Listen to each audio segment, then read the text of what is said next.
New Krishna Bhavan. Actually ನಾನು ಇವ್ರನ್ನ ಅಲ್ಲೇ ನಾನು ಫಸ್ಟ್ ರಿಷಬ್ನ ಭೇಟಿ ಆಗಿದೆ. ದೈವದ ಆರಾಧನೆ ಬೇರೆ ಬೇರೆ ಮೂಲಕ ರೀತಿಯಲ್ಲಿ ಮಾಡ್ತಾರೆ. ಕನ್ನಡ ಸಿನಿಮಾ ಮಾಡೋಕೆ ಯಾಕೆ ಇಷ್ಟು ವಿಧಾನ ಆಯ್ತು ಅಂತ. ಸೊ ನನಗೆ ಎಲ್ಲರೂ ನೋಡೋ ತರ ಸಿನಿಮಾ ಮಾಡಬೇಕು ಅಂತ ಇತ್ತು. ಸಿನಿಮಾ ಪ್ರೇಮಿ ನಾನು. ಹೌದೌದು. ಬಟ್ ಇದೀವಿ ನಾವು ಜೊತೆಗೆ. ನಮ್ಮ ಜೀವನಕ್ಕೆ ನಾವು ಸ್ವಲ್ಪ ಟೈಮ್ ಕೊಡ್ಬೇಕು. ಫೇವ್ರೆಟ್ ಕುಡ್ದದ್ದು ಗೊತ್ತಾಗ ಭೋಗೇಂದ್ರ ನಾವು ಕುಡ್ದದ್ದು ಗೊತ್ತಾಗಬಾರ್ದು. ಅದು ಎಲ್ಲ ಪ್ರಗತಿ.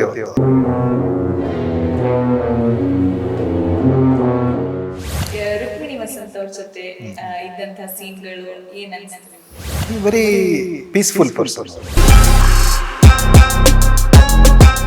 ಇದೆ. ದೇವ್ರು ಇದ್ದಾರ ಇಲ್ವಾ ಅಂತ ಕೇಳಿದ್ರೆ ನಾನು ಅದನ್ನು ಪ್ರೂವ್ ಮಾಡ್ಲಿಕ್ಕೆ ಆಗುದಿಲ್ಲ. ಎಲ್ಲೆಲ್ಲೂ ಕೇಳೋದು ಕಾಂತಾರ ಈ ಪರಿ ಸಕ್ಸಸ್ ಹೇಗಯ್ಯ? ಈ ಸಿನಿಮಾದಿಂದ ಕನ್ನಡ ಇಂಡಸ್ಟ್ರಿ ನೆಕ್ಸ್ಟ್ ಲೆವೆಲ್ಗೆ ಹೋಗಿರೋದಂತೂ ಹೌದಯ್ಯ. ಆದ್ರೆ ಶಿವನ ಹೂದೋಟ ಹುಟ್ಕೊಂಡು ಯಾಕೆ ಹೋಗಿದ್ದು? ಇದೆಲ್ಲದ್ರ ಬಗ್ಗೆ ನಮಗೆ ಆನ್ಸರ್ ಮಾಡೋಕಿದ್ದಾರೆ ಗುಲ್ಶನ್ ದೇವಯ್ಯ. ಹೆಲೋ. ನೀವಿಂದ ಬರ್ಕೊಂಡು ಬಂದ್ರ? ಇದೆಲ್ಲ ನೀವು ಪ್ರಾಕ್ಟೀಸ್ ಮಾಡಿ ಹೇಳ್ದಾಗಿದ್ದೆ. ಬಹಳ ಚೆನ್ನಾಗಿ ಹೇಳಿದ್ರಿ. ಇಲ್ಲ ಇಂಪ್ರಾಂಪ್ಟುನಾ? ಇದು ಕವಿತೆ ನಿಮ್ದು? ಇದು ರೈಮಿಂಗ್ ವರ್ಡ್ಸ್ ಎಲ್ಲ ಯೂಸ್ ಮಾಡಿರೋದು? ಇಲ್ಲ ಹಾಗೇನಿಲ್ಲ. ಸ್ವಲ್ಪ ತುಂಬಾ ಸ್ಪೆಷಲ್ ಅತಿಥಿ ಅಲ್ವಾ ನಮಗೆ. ಹೌದಾ? ನಮ್ ಕನ್ನಡದವ್ರೆ ಅಂತ. ಅಯ್ಯೋ, ಹೀಗೆ ನಾವು ಹೀಗೆ ಬರೀ ತರಳೆ ಅಲ್ವಾ? ಹೌದು, ಬರೀ ತರಲೆನೆ. ಹೇಳಿ, ಹಾಗೆ ಶೂಟ್ ಮಾಡಿದ್ ನಾವು, ಬರೀ ತರಲೆ ಮಾಡ್ಕೊಂಡು. ಕಾಂತಾರ ಚಾಪ್ಟರ್ 1 ಆದ ನಂತರ ನಮ್ಮ ಕನ್ನಡದವರು ಕುಲಶೇಖರ್ ಅನ್ನುವ ಪಾತ್ರದಿಂದ ಮತ್ತಷ್ಟು ಹತ್ರ ಆಗಿದ್ದೀರಿ. ಕೂರ್ಗ್ನವರು ಅಂತ ಎಲ್ಲರೂ ಕೂಡ ಈಗ ಫೈಂಡ್ ಔಟ್ ಮಾಡ್ತಾ ಇದ್ದಾರೆ. ತುಂಬಾ ಜನ ಗೊತ್ತಿಲ್ಲ, ಬಟ್ ಹಿಂದಿ ಸಿನಿಮಾ ನೋಡೋರಿಗಂತೂ ಎಲ್ಲರಿಗೂ ನೀವು ತುಂಬಾ ಚಿರಪರಿಚಿತರು. ನ್ಯಾಚುರಲ್ ಆಕ್ಟರ್ ಅಂತಾನೆ ಫೇಮಸ್. ಸೊ ಏನ್ ಹೇಳ್ತೀರಿ ಈಗ? ನನ್ನ ಮೊದಲನೇ ಹೆಜ್ಜೆ ಕಾಂತಾರದಿಂದ, ಕನ್ನಡ ಸಿನಿಮಾಕ್ಕೆ ನನ್ನ ಮೊದಲನೇ ಹೆಜ್ಜೆ ಕಾಂತಾರದಿಂದ ಅಂತ ಇರೋದು ನನಗೊಂದು ಬಹಳ ಖುಷಿ, ಹೆಮ್ಮೆಯ ವಿಷಯ. ಇವರು ರಿಷಬ್ ಇಂಥ ಒಂದು ಅದ್ಭುತವಾದ ಮೊದಲನೇ ಸಿನಿಮಾ ನೋಡಿ ನಾನು fan, Rishab Shetty fan. So chapter 1ಗೆ ಅವ್ರು ಫೋನ್ ಮಾಡಿ ಹೀಗೆ ನಿಮ್ಮನ್ನು ಮನಸ್ಸಲ್ಲಿಟ್ಟು ನಾವು ಒಂದು ಪಾತ್ರ ಬರೆದಿದ್ದೇವೆ ಅಂತ ಹೇಳಿದಾಗ ನನಗೆ ಭಾಳ ಖುಷಿ ಆಯಿತು. ಆಮೇಲೆ ಆಮೇಲೆ ಅವ್ರ ರೈಟರ್ಗಳ ತಂಡ ಅವರು ನನಗೆ ಕಥೆಯ ಒಂದು ನರೇಷನ್ ಕೊಟ್ಟರು. ಇದನ್ನು ಮಾಡದೇ ಇದ್ದರೆ ನನಗೆ ತಲೆ ಇಲ್ಲ, ನನಗೆ ಬುದ್ಧಿ ಇಲ್ಲ ಅಂತ ಅನಿಸ್ತು. ನನಗೆ ಇದು ಮಾಡಲೇಬೇಕು ಅಂತ ಒಂದು ಒಳಗಿಂದ ಒಂದು. ಸೊ ಇದನ್ನು ಮಾಡಿದ್ರೆ ಒಳ್ಳೇದಿರುತ್ತೆ. ಮತ್ತು ಇವರು ಶೆಟ್ಟರು ನನಗೆ ಒಂದು 2019ರಿಂದ ಪರಿಚಯ ಇದ್ದರು. ಸೊ ಒಂದು ಕೆಲವೊಂದು ಕಾನ್ಸೆಪ್ಟ್ಸ್ ಅವರು ಮೊದಲು ನನಗೆ ಹೇಳಿದರು, ಅದಾಗಲಿಲ್ಲ. ಬಟ್ ಇದು ಒಳ್ಳೇದಾಯಿತು ಅದು ಆಗದೆ ಇರೋದು. ಯಾಕಂದರೆ ಇಂಥ ಒಂದು ಅದ್ಭುತವಾದ ಒಂದು ಸಿನಿಮಾದಲ್ಲಿ ನಂದೊಂದು ಸಣ್ಣ ಪಾತ್ರ ಇದೆ ಅಂತ ನನಗೆ ಭಾಳ ಖುಷಿ. ಓಕೆ, ಕುಲಶೇಖರ ಅನ್ನುವಂತಹ ಪಾತ್ರದಲ್ಲಿ ತುಂಬಾ ನ್ಯಾಚುರಲ್ ಆಗಿ ಅದು ಹೇಗೆ ಆಕ್ಟ್ ಮಾಡಿದ್ರಿ ಆ ಕುಡುಕನ ಪಾತ್ರ ನೀವು ಮತ್ತೆ ಪ್ರಮೋದ್ ಶೆಟ್ಟಿ ಅವರಾಗಿರ್ಬೋದು. ಸ್ಕ್ರೀನ್ ಮೇಲೆ ತುಂಬಾ ಚೆನ್ನಾಗಿ ಕಾಣಿಸಿದೆ.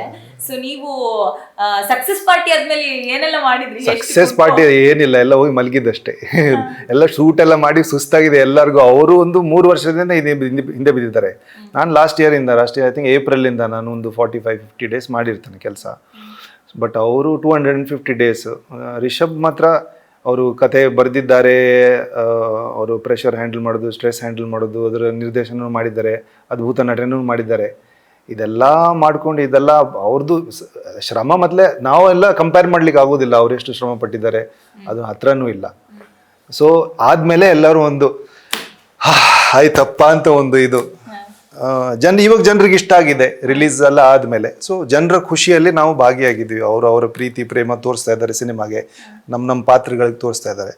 ನಾವು ಅದನ್ನು ವೆಲ್ಕಮ್ ಮಾಡಿಕೊಂಡು ನಮಗೂ ಖುಷಿನೇ. ಶೂಟ್ ಮಾಡಬೇಕಾದ್ರೆ ಒಂದು ಭಾಳ ಒಂದು ಅದ್ಭುತವಾದ ಅನುಭವನೇ ಅದು. ತುಂಬ ಖುಷಿ ಆಯಿತು. ಇಂಥವು ಹೊಸ ನಟರ ಜೊತೆ ನಾನು ಪಾತ್ರ ಮಾಡಿದ್ದೆ. ಕೆಲವೊಬ್ಬರು ಇವಾಗ ನನ್ನ ಫ್ರೆಂಡ್ಸು, ನಾವು we are in touch with each other.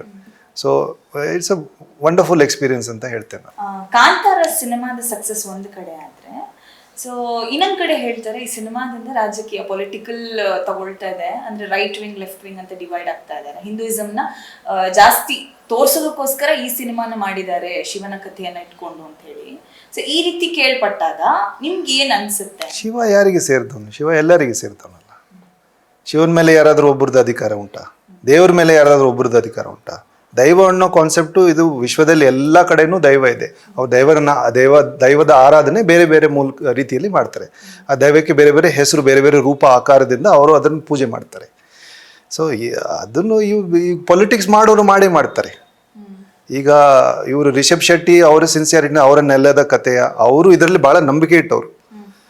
ಅವರು ಭಾಳ ಸಿನ್ಸಿಯರ್ ಆಗಿ ಕಥೆಯನ್ನ ಮಾಡಿದ್ದಾರೆ. ಅವರು ಅದನ್ನು ಜನರ ಮುಂದೆ ಇಟ್ಟಿದ್ದಾರೆ. ಆ ಸಿನ್ಸಿಯರಿಟಿನ ಅರ್ಥ ಮಾಡ್ಕೊಂಡು ಜನರು ಇಟ್ಕೋಬೇಕು. ಇವು ಪೊಲಿಟಿಕ್ಸ್ ಮಾಡೋರು ಏನು ಮಾಡಿದ್ರು ಪೊಲಿಟಿಕ್ಸ್ ಮಾಡ್ತಾರೆ. ಅದ್ರ ಬಗ್ಗೆ ನನ್ನ ಏನು ಅಭಿಪ್ರಾಯ ಇಲ್ಲ. ಗುಲ್ಶನ್ ದೇವಯ್ಯ ಅಂತ ಹೇಳಿದ್ರೆ ಶಹತಾನ್, ಹಂಟರ್ ಈ ಸಿನಿಮಾಗಳಲ್ಲಿ ತುಂಬಾನೇ ಹೆಸರು ಮಾಡಿದಿರಿ. ನೆಗೆಟಿವ್ ಶೇಡ್ ಅಲ್ಲಿ ಸಖತ್ತಾಗಿ ಮಿಂಚಿದಿರಿ. ಸೊ ಕನ್ನಡ ಸಿನಿಮಾ ಮಾಡೋಕೆ ಯಾಕೆ ಇಷ್ಟು ನಿಧಾನ ಆಯ್ತು ಅಂತ? ನನಗೆ ಸಣ್ಣ ವಯಸ್ಸಿಂದ ಹಿಂದಿ ಚಿತ್ರಗೀತೆಗಳು ತುಂಬ ಕೇಳ್ತಾ ಇದ್ದೆ. ನಮ್ಮ ಮನೇಲಿ ತಂದೆ ತಾಯಿ ಅದೇ ಹಾಡ್ತಾ ಇದ್ರು, ಆ ಚಿತ್ರಗೀತೆಗಳನ್ನ ಕೇಳ್ತಾ ಇದ್ರು. ಕಾಂಪಿಟೇಷನಲ್ಲಿ ಪ್ರೋಗ್ರಾಮ್ ಎಲ್ಲ ಕೊಡ್ತಾ ಇದ್ರು. ಸೊ ಕನ್ನಡದಲ್ಲೂ ಕೊಡ್ತಾ ಇದ್ರು, ಕನ್ನಡ ನಾಟಕನೂ ಮಾಡ್ತಾ ಇದ್ರು, ಕೊಡವ ನಾಟಕನೂ ಮಾಡ್ತಾ ಇದ್ರು. ಆಮೇಲೆ ಭಾರತ್ ಎಲೆಕ್ಟ್ರಾನಿಕ್ಸ್ ಅಲ್ಲಿ ಅದರಲ್ಲಿ ಕೆಲಸ ಮಾಡ್ತಿದ್ರು ಅವರು. ಅಲ್ಲಿ ಕಲಾಭಾರತಿ ಅಂತ ಒಂದಿದೆ ಹಿಂದಿ ಸಂಘ, ಅವ್ರ ಜೊತೆ ಸೇರಿಕೊಂಡು ಹಿಂದಿ ಚಲನಚಿತ್ರ ಗೀತೆಗಳು, ಲೈಟ್ ಮ್ಯೂಸಿಕ್ ಅಂತದೆಲ್ಲ ಮಾಡ್ತಾ ಇದ್ರು ನಾನು. ಸೊ ನಾನು 78 ಹುಟ್ಟಿದ್ದು. ನಮ್ಮ ಕಾಲದಲ್ಲಿ ಪ್ಯಾನ್ ಇಂಡಿಯಾ ಅಂತ ಏನು ಇರಲಿಲ್ಲ ಕಾನ್ಸೆಪ್ಟ್. ಎಲ್ಲರೂ ನೋಡೋ ಸಿನಿಮಾ ಅಂದರೆ ಈ ಭಾರತದಲ್ಲಿ ಇರೋರೆಲ್ಲರೂ ನೋಡೋ ಸಿನಿಮಾ ಆಗ ಹಿಂದಿ ಸಿನಿಮಾ ಇತ್ತು. ಸೊ ನನಗೆ ಎಲ್ಲರೂ ನೋಡೋ ಥರ ಸಿನಿಮಾ ಒಂದು ಮಾಡಬೇಕು ಅಂತ ಇತ್ತು. ಸಿನಿಮಾ ಪ್ರೇಮಿ ನಾನು. ಗೊತ್ತಿಲ್ಲದಿರೋ ಭಾಷೆಗಳಲ್ಲೆಲ್ಲ ಅಖೋಮಿಯ ಭಾಷೆಯಲ್ಲಿ, ಆಮೇಲೆ ಮರಾಠಿನಲ್ಲಿ, ಗುಜರಾತಿನಲ್ಲಿ, ಟಿ ವಿಲಿ ಯಾವ್ದು ಬಂದರೂ ಅದು ನೋಡ್ತಾ ಇದ್ದೆ. ಆಮೇಲೆ ಸಿನಿಮಾದಲ್ಲಿ ಇಂಗ್ಲೀಷ್ ಫಿಲ್ಮ್ ನೋಡ್ತಾ ಇದ್ದೆ, ಕನ್ನಡ ಫಿಲ್ಮ್ ನೋಡ್ತಾ ಇದ್ದೆ, ಹಿಂದಿ ಫಿಲ್ಮ್ ಎಲ್ಲ ಥರ ನೋಡ್ತಾ ಇದ್ದೆ. ನನಗೆ ಸಿನಿಮಾ ಪ್ರೇಮಿ ನಾನು. ಸೊ ನಾವು ಒಂದು ಕಡೆ ಹೋಗ್ಬಿಟ್ಟು ಇಲ್ಲಿಂದ ಶುರು ಮಾಡೋಣ, ಆಮೇಲೆ ಸಿನಿಮಾ ಎಲ್ಲಿಗೆ ಕರ್ಕೊಂಡು ಹೋಗುತ್ತೆ ಗೊತ್ತಿಲ್ಲ ಅಂತ ಹಾಗೆ ಅಂತ ನಾನು ಮುಂಬೈಗೆ ಹೋಗಿದ್ದು. ನಿಜ ಹೇಳ್ಬೇಕಂದ್ರೆ ನನಗೆ ಹಿಂದಿ ಚಲನಚಿತ್ರದಲ್ಲಿ ರುಚಿ ಇತ್ತು ಮಾಡ್ಬೇಕು. ಸಣ್ಣ ವಯಸ್ಸಿಂದ ಇತ್ತು ಇಂಟ್ರೆಸ್ಟ್ ಸಿನಿಮಾದಲ್ಲಿ. ಸಣ್ಣ ವಯಸ್ಸಿಂದಾನೇ ನನಗೆ ಆಕ್ಟಿಂಗ್ ಅಲ್ಲಿ, ಸಿನಿಮಾ ಅಂತೆಲ್ಲ ಆಕ್ಟಿಂಗ್ ಅಲ್ಲಿ ಇಂಟ್ರೆಸ್ಟ್ ಇತ್ತು. ಸ್ಕೂಲಲ್ಲಿ ನಾನು ಬಹಳ ಸಕ್ರಿಯವಾಗಿದ್ದೆ. ನಾಟಕ, ಸ್ಕಿಟ್ಸು, ಸಣ್ಣ ಪುಟ್ಟ ಕಾರ್ಯಕ್ರಮಗಳೆಲ್ಲ ಸೇರ್ಕೊಳ್ತಾ ಇದ್ದೆ. ಅವಾಗ ಈವನ್ ಸಿಂಗಿಂಗ್ ಪ್ರೋಗ್ರಾಮ್ಗಳು ಕೊಡ್ತಾ ಇದ್ದೆ. ಆದರೆ ಅಷ್ಟೊಂದು ನಾನು ಗಮನ ಕೊಟ್ಟಿಲ್ಲ. ತಂದೆ ತಾಯಿ ತುಂಬ ಚೆನ್ನಾಗಿ ಹಾಡ್ತಾರೆ. ಅವರು ಕಂಪೋಸ್ ಮಾಡ್ತಾರೆ, ಪದ್ಯ ಬರೀತಾರೆ, ಕವನ ಬರೀತಾರೆ, ಹಾಡುಗಳು ಬರೆದಿದ್ದಾರೆ. ಇಲ್ಲಿರೋ ಪ್ರಶಸ್ತಿಗಳಲ್ಲೆಲ್ಲ ಅವ್ರದ್ದೇ ಇರೋದು. ನಂದೊಂದು 2 ಇದೆ ಅಷ್ಟೇ, ಮಿಕ್ಕಿದೆಲ್ಲ ಅಪ್ಪ ಅಮ್ಮಂದು. ಆಯಿತಾ? ಸೊ ಆದರೆ ಬರವಣಿಗೆ ಆ ಡೈರೆಕ್ಷನಲ್ಲಿ, ಇಲ್ಲಾಂದರೆ ಸಂಗೀತದ ಡೈರೆಕ್ಷನಲ್ಲಿ ಅಷ್ಟೊಂದು ನಾನು ಹೋಗಿಲ್ಲ. ನನಗೆ ಅಭಿನಯದಲ್ಲೇ ಜಾಸ್ತಿ ನನಗೆ ರುಚಿ ಇದ್ದಿದ್ದು. ಸೊ ಸ್ಕೂಲಲ್ಲಿ ಮಾಡ್ಕೊಂಡು ಹೋಗ್ತಾ ಇದ್ದೆ. ಹಾಗೆ ದೊಡ್ಡವನ್ನ ಆಗ್ತಾ ಆಮೇಲೆ ಕಲೆ ಬಗ್ಗೆ ಕಲಿತೆ, ಕ್ರಾಫ್ಟ್ ಬಗ್ಗೆ ಸ್ವಲ್ಪ ನಾಲೆಜ್ ಇತ್ತು. ನಾಟಕ ಮಾಡ್ತಾ ತುಂಬ ಒಳ್ಳೆ ತಂಡಗಳ ಜೊತೆ ನಾನು ಇಲ್ಲಿ ಇಂಗ್ಲೀಷ್ ನಾಟಕ ಮಾಡ್ತಾ ಇದ್ದೆ ಬೆಂಗಳೂರಲ್ಲಿ. ಅವರು ತುಂಬ ಕಲಿಸಿದ್ರು ಕಲೆ ಬಗ್ಗೆ, ಕ್ರಾಫ್ಟ್ ಬಗ್ಗೆ, ಪುಸ್ತಕಗಳು ಕೊಡ್ತಾ ಇದ್ರು ಓದಲಿಕ್ಕೆ. ಸೊ ಒಂದು ಕಾನ್ಫಿಡೆನ್ಸ್ ಬಂದ ಮೇಲೆ ನಾನು ಪ್ರೊಫೆಷ್ನಲ್ ಆ್ಯಕ್ಟರ್ ಆಗ್ಬೋದು ಅಂತ ಹೇಳಿ ನಾನು ಆಮೇಲೆ ಮುಂಬೈಗೆ ಶಿಫ್ಟ್ ಆಗಿದ್ದು. 2008ರಲ್ಲಿ ಹೋದೆ. ಆಮೇಲೆ ಅಲ್ಲಿ ಹೋಗಿದ ತಕ್ಷಣ ಆಡಿಷನ್ಸ್ ಅದಿದ್ದು ಕೊಡ್ತಾ ಒಂದು ಒಳ್ಳೊಳ್ಳೆ ಆಪರ್ಚುನಿಟೀಸ್ ಸಿಕ್ತು. ಸೊ ಹಾಗೆ ನಾನು ಮಾಡ್ತಾ ಆಗಿನ ಕಾಲದಲ್ಲಿ ಆ್ಯಕ್ಚುಲಿ ಲೂಸಿಯಾನು ಅದು ನನ್ನ ಮೊದಲನೇ ಕನ್ನಡ ಚಿತ್ರ ಆಗ್ತಾ ಇತ್ತು, ಲೂಸಿಯಾ. ಬಟ್ ನನ್ನ ಡೆಬ್ಯೂ ಇಯರ್ ಅಲ್ಲಿ 2011. ಆಮೇಲೆ ಪವನು ನಾಟಕ ಎಲ್ಲ ಮಾಡ್ತಾ ಇದ್ದ, ಅವನು ನಾವು ರಂಗಶಂಕರದೆಲ್ಲ ಇರ್ತಾ ಇದ್ದ. ಸೊ ನಾಟಕ ಎಲ್ಲ ನೋಡಿ ನಮಗೆ ಗೊತ್ತಿದೆ, ಹೀಗೆ ನಾನು ಒಂದು ಚಿತ್ರ ಮಾಡ್ತಾ ಇದ್ದೀನಿ Lucia, I want you to do this ಅಂತ ಹೇಳಿದೆ. ಬಟ್ ಅವನಿಗೆ ಒನ್ ಇಯರ್ ಫುಲ್ ಬೇಕಾಗಿತ್ತು.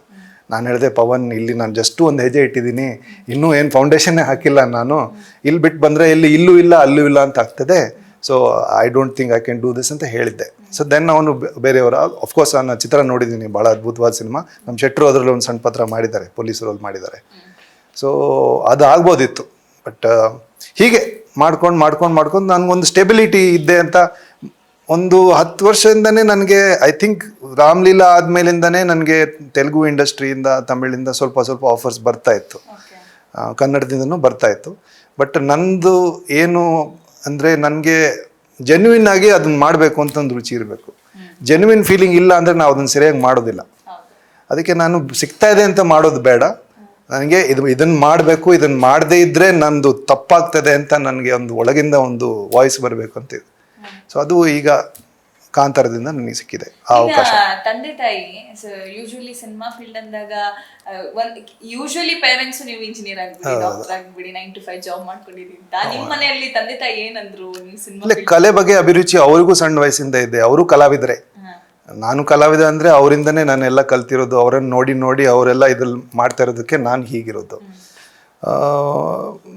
ಹಾಗೇನಿಲ್ಲ, ಅಂದರೆ ನಾನು ಪ್ರೊಫೆಷ್ನಲ್ ಆಗಬೇಕಾದ್ರೆ ನನಗೆ 30 ವಯಸ್ಸಾಗಿತ್ತು. ಸಾಕಷ್ಟು ನಾನು ಜೀವನ ನೋಡಿದ್ದೆ, ಕೆಲಸ ಎಲ್ಲ ಮಾಡಿದ್ದೆ ನಾನು. ಆಮೇಲೆ ಅವ್ರು ಹೇಳಿದ್ದಂದರೆ ಅವ್ರು ಯಾವತ್ತಿಗೂ ಒಂದು ದಿವಸನೂ ತಡೀಲಿಲ್ಲ ಹೀಗೆ ಹೋಗಬೇಡ ಅಂತ. ನಾನು ಒಬ್ಬನೇ ಮಗ, ಅದನ್ನು ಏನೋ ನಮ್ಮ ಪ್ಲಸ್ ಪಾಯಿಂಟ್ ಆಯ್ತಾ ಅಂತ. ಪ್ಲಸ್ ಪಾಯಿಂಟ್ ನನಗೇನಂದರೆ ಅವರು ನನ್ನ ಬಿಟ್ಕೊಟ್ಟಿದ್ದು ಪ್ಲಸ್ ಪಾಯಿಂಟ್.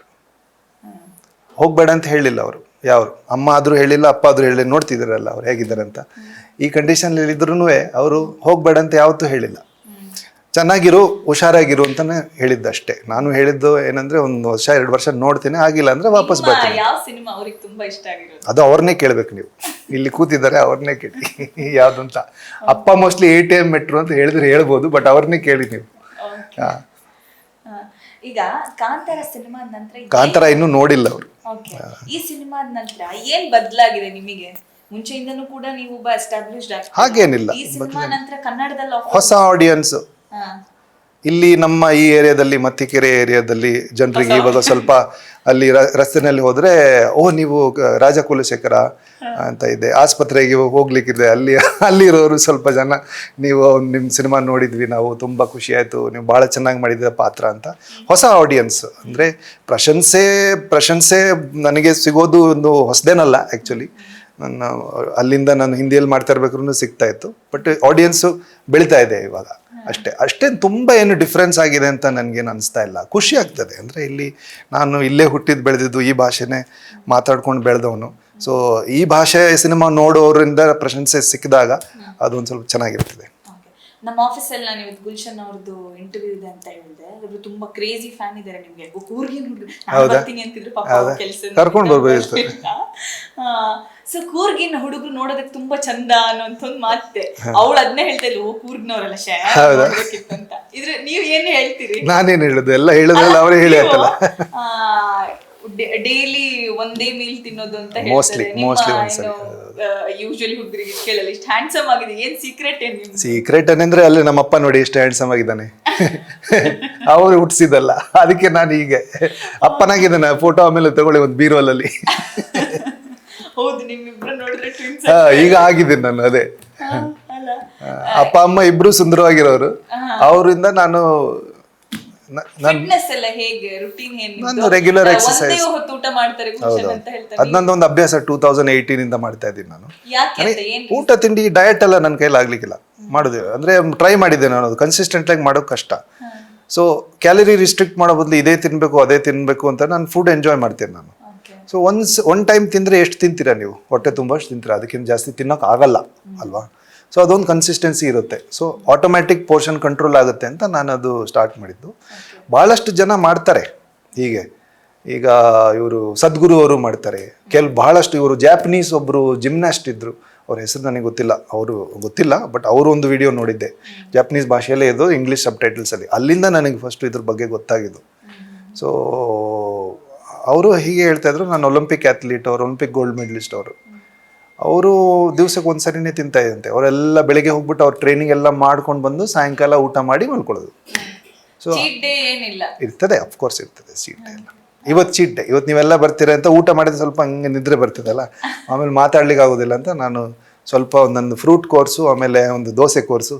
ಬೆಂಗಳೂರಿಗೆ ಬಂದರೆ ದೋಸೆ ತಿನ್ಬೇಕಲ್ಲ, ಮನೆಯಲ್ಲಿ ಇವತ್ತು ದೋಸೆ ಮಾಡಿದ್ರು ರುಚಿ ರುಚಿಯಾಗಿ ನಮ್ಮ ವಿದ್ಯಾವತಿ ಅವರು.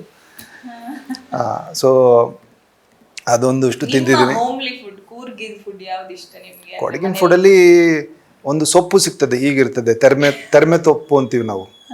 ಅದು ಒಂಥರ ಫರ್ನ್, ಅದು ಕನ್ನಡದಲ್ಲಿ ಹೆಸರು ಇದೆಯಾ ಇಲ್ಲ ಅಂತ ಗೊತ್ತಿಲ್ಲ. ಅದು ತೋಡಿನ ಬಳಿ ಎಲ್ಲ, ಅದು ನೀರು ಹರಿತಾರೋ ಬಳಿ ಎಲ್ಲ ಅದು ಬೆಳೀತದೆ. ಅದು ನನಗೆ ಆ ಸೊಪ್ಪು ತುಂಬ ಇಷ್ಟ. ಅದು ಸಿಗೋದಿಲ್ಲ ಅಷ್ಟು ಈಸಿಯಾಗಿ. ಓಕೆ, ಸೊ ಸ್ಕೂಲಲ್ಲಿ ಇದ್ದಾಗ ಯಾವ ರೀತಿ ನೀವು ಹೇಗಿದ್ರಿ ಅಂತ ಚೈಲ್ಡ್ಹುಡ್ ಡೇಸ್ ಅಲ್ಲಿ? ಆವರೇಜ್ ಸ್ಟೂಡೆಂಟ್ ಇದೆ. ಎಷ್ಟು ಮಾರ್ಕ್ಸ್ ಬಂದಿತ್ತು? ಎಷ್ಟು? ಅದು 10th ಅಲ್ಲಿ 74. ಅಮ್ಮ ಎಲ್ಲ ನೋಡಿ ಇಟ್ಕೊಂಡಿದ್ದಾರೆ ಎಲ್ಲ. ಅವರು ಎಲ್ಲ ನನಗೆ ವೈವಾ 74. ಹೌದೌದು. ಇಲ್ಲೇ ಜಾಲಹಳ್ಳಿಯಲ್ಲಿ ಕ್ಲೂನಿ ಕಾನ್ವೆಂಟ್ ಸ್ಕೂಲ್ ಇತ್ತು. ಅಲ್ಲಿ ಪ್ರೈಮರಿ ಸ್ಕೂಲು, ಮಿಡಲ್ ಸ್ಕೂಲು ಅಲ್ಲಿ ಮಾಡಿದ್ದು 7ನೇ ಕ್ಲಾಸ್ ತನಕ. ಅದಾದ್ಮೇಲಿಂದ ಹೈಸ್ಕೂಲ್ ಓನ್ಲಿ ಫಾರ್ ಗರ್ಲ್ಸ್ ಅವ್ರದ್ದು. ಸೊ ನಾನು ಸೈಂಟ್ ಜೋಸೆಫ್ಸ್ ಇಂಡಿಯನ್ ಹೈಸ್ಕೂಲ್, ಅಲ್ಲಿ Kasturba road, Kanteerava stadium opposite ಇದೆ, ಅಲ್ಲಿ 3 ವರ್ಷ ಹೈಸ್ಕೂಲ್ ಮಾಡಿದ್ದು. ಆಮೇಲೆ ನಾನು PUC ನಾನು BL ಕಾಲೇಜಲ್ಲೇ ಮಾಡಿರೋದು 2 ವರ್ಷ. ಅಲ್ಲಿ ಹಾಕಿದ್ದೆ ನಾನು ಗೋತಾ. ಅಷ್ಟೊತ್ತಿಗೆ ಸ್ಟಡೀಸ್ ಮೇಲೆ ಇಂಟ್ರೆಸ್ಟೇ ಹೊಟ್ಟೋಗಿತ್ತು ನನಗೆ. ಅದೇ ಯಾವ್ದು ತಗೊಂಡಿದ್ದು PUC ಅಲ್ಲಿ? ಸೈನ್ಸ್. ಓಕೆ, ಸೈನ್ಸ್ ಅಲ್ಲಿ ಯಾವ್ದು ನೆನಪಿದ್ಯಾ? ಹಾಂ, ಇದು ಫಿಸಿಕ್ಸ್, ಕೆಮಿಸ್ಟ್ರಿ, ಎಲೆಕ್ಟ್ರಾನಿಕ್ಸ್. ಓಕೆ. ಅದು ಫಿಸಿಕ್ಸ್, ಕೆಮಿಸ್ಟ್ರಿ, ಮ್ಯಾಥ್ಸಲ್ಲಿ ನಾನು 100% ನಾನು ಹೊಡಿತೀನಿ ನಾನು ಅನ್ಕೊಂಡಿದ್ದೆ ಪಲ್ಟಿ. ಹೇಗೋ ಪಾಸ್ ಆಗಿಬಿಟ್ಟೆ ನಾನು. ಎಲೆಕ್ಟ್ರಾನಿಕ್ಸಲ್ಲಿ ಓಡಿಸ್ಕೊಂಡೆ. ಪಾಪ ಎಲೆಕ್ಟ್ರಾನಿಕ್ಸ್ ಮೇಸ್ಟ್ರು ಅವ್ರ ಲೈಫಲ್ಲಿ ಯಾರು ಸ್ಟೂಡೆಂಟೇ ಫೇಲ್ ಆಗಿಲ್ಲ. ಅವ್ರ ಕ್ಲಾಸಿಂದನೇ ಇಬ್ರು ಫೇಲು, ನಾನು ಆಮೇಲೆ ನನ್ನ ಕ್ಲಾಸ್ಮೇಟು ಅನ್ಬು ಸೆಲ್ವಿ. ನಾವಿಬ್ರು ಎಲೆಕ್ಟ್ರಾನಿಕ್ಸ್ ಅಲ್ಲಿ ನಾಮ. ಅವ್ರ ರೆಕಾರ್ಡ್ ಫುಲ್, ಅವ್ರದ್ದು 100% ಪಾಸ್ ರೆಕಾರ್ಡ್ ಇತ್ತು. ಅದನ್ನ ನಾವು ಹೊಡೆದಾಕ್ಬಿಟ್ವಿ. ನಾವು ಒಂಥರ ಈಗ ಕಾಂತರ ರೆಕಾರ್ಡ್ ಬ್ರೇಕಿಂಗ್ ತರ, ನಾನು ಒಂಥರ ರೆಕಾರ್ಡ್ ಬ್ರೇಕಿಂಗ್. ಸೆಕೆಂಡ್ ಅಟೆಂಪ್ಟ್ ಮಾಡಿ ಪಾಸ್ ಮಾಡ್ಕೊಂಡೆ. ಅಜ್ಜಿ ಬಂದು ಮನೆಗೆ ಕೂತು ಓದಿಸಿ. ನನಗೆ ನಿಜ ಹೇಳ್ಬೇಕಂದ್ರೆ ಸ್ಟಡೀಸ್ ಇಂದ ಫುಲ್ ಇಂಟ್ರೆಸ್ಟೇ ಹೊಟ್ಟೋಗಿತ್ತು. ನಾನು ಬ್ಯಾಡ್ ಸ್ಟೂಡೆಂಟ್ ಆಗಿರ್ಲಿಲ್ಲ. ನಾನು ಅಂದ್ರೆ ಬ್ರಿಲಿಯಂಟ್ ಸ್ಟೂಡೆಂಟ್ ಏನಲ್ಲ, ಬಟ್ ನಾನು ಒಳ್ಳೆ ಮಾರ್ಕ್ಸ್ ತಗೊಂಡು ಪಾಸ್ ಆಗ್ತಿದ್ದೆ ನಾನು. ಸೊ ನನ್ನ ಕೆಪಾಸಿಟಿ ಪ್ರಕಾರ ನಾನು ಓದಿದಿದ್ರೆ ಅದೇ ಒಂದು 70-75 ರೇಂಜಲ್ಲಿ ಬರ್ಬೋದಿತ್ತೇನೋ PUC. ಬಟ್ ನನಗೆ ಓದಂದ್ರಿಂದ ಇಂಟ್ರೆಸ್ಟೇ. ಆಕ್ಚುಲಿ ಏನು ಮಾಡ್ಬೇಕಂತಾನೆ ಗೊತ್ತಿರ್ಲಿಲ್ಲ ನನಗೆ ಅವಾಗ. ಬೆಂಗಳೂರು, ಕೂರ್ಗು, ಬಾಲಿವುಡ್, ಮುಂಬೈ ಎಲ್ಲ ಕಡೆ ಸುತ್ತಿದ್ದೀರಿ. ನಿಮ್ಗೆ ತುಂಬಾ ಮನಸ್ಸಿಗೆ ಹತ್ರ ಆಗುವಂತ ಜಾಗ ಯಾವುದು? ಗ್ರೀಸ್ ದೇಶ.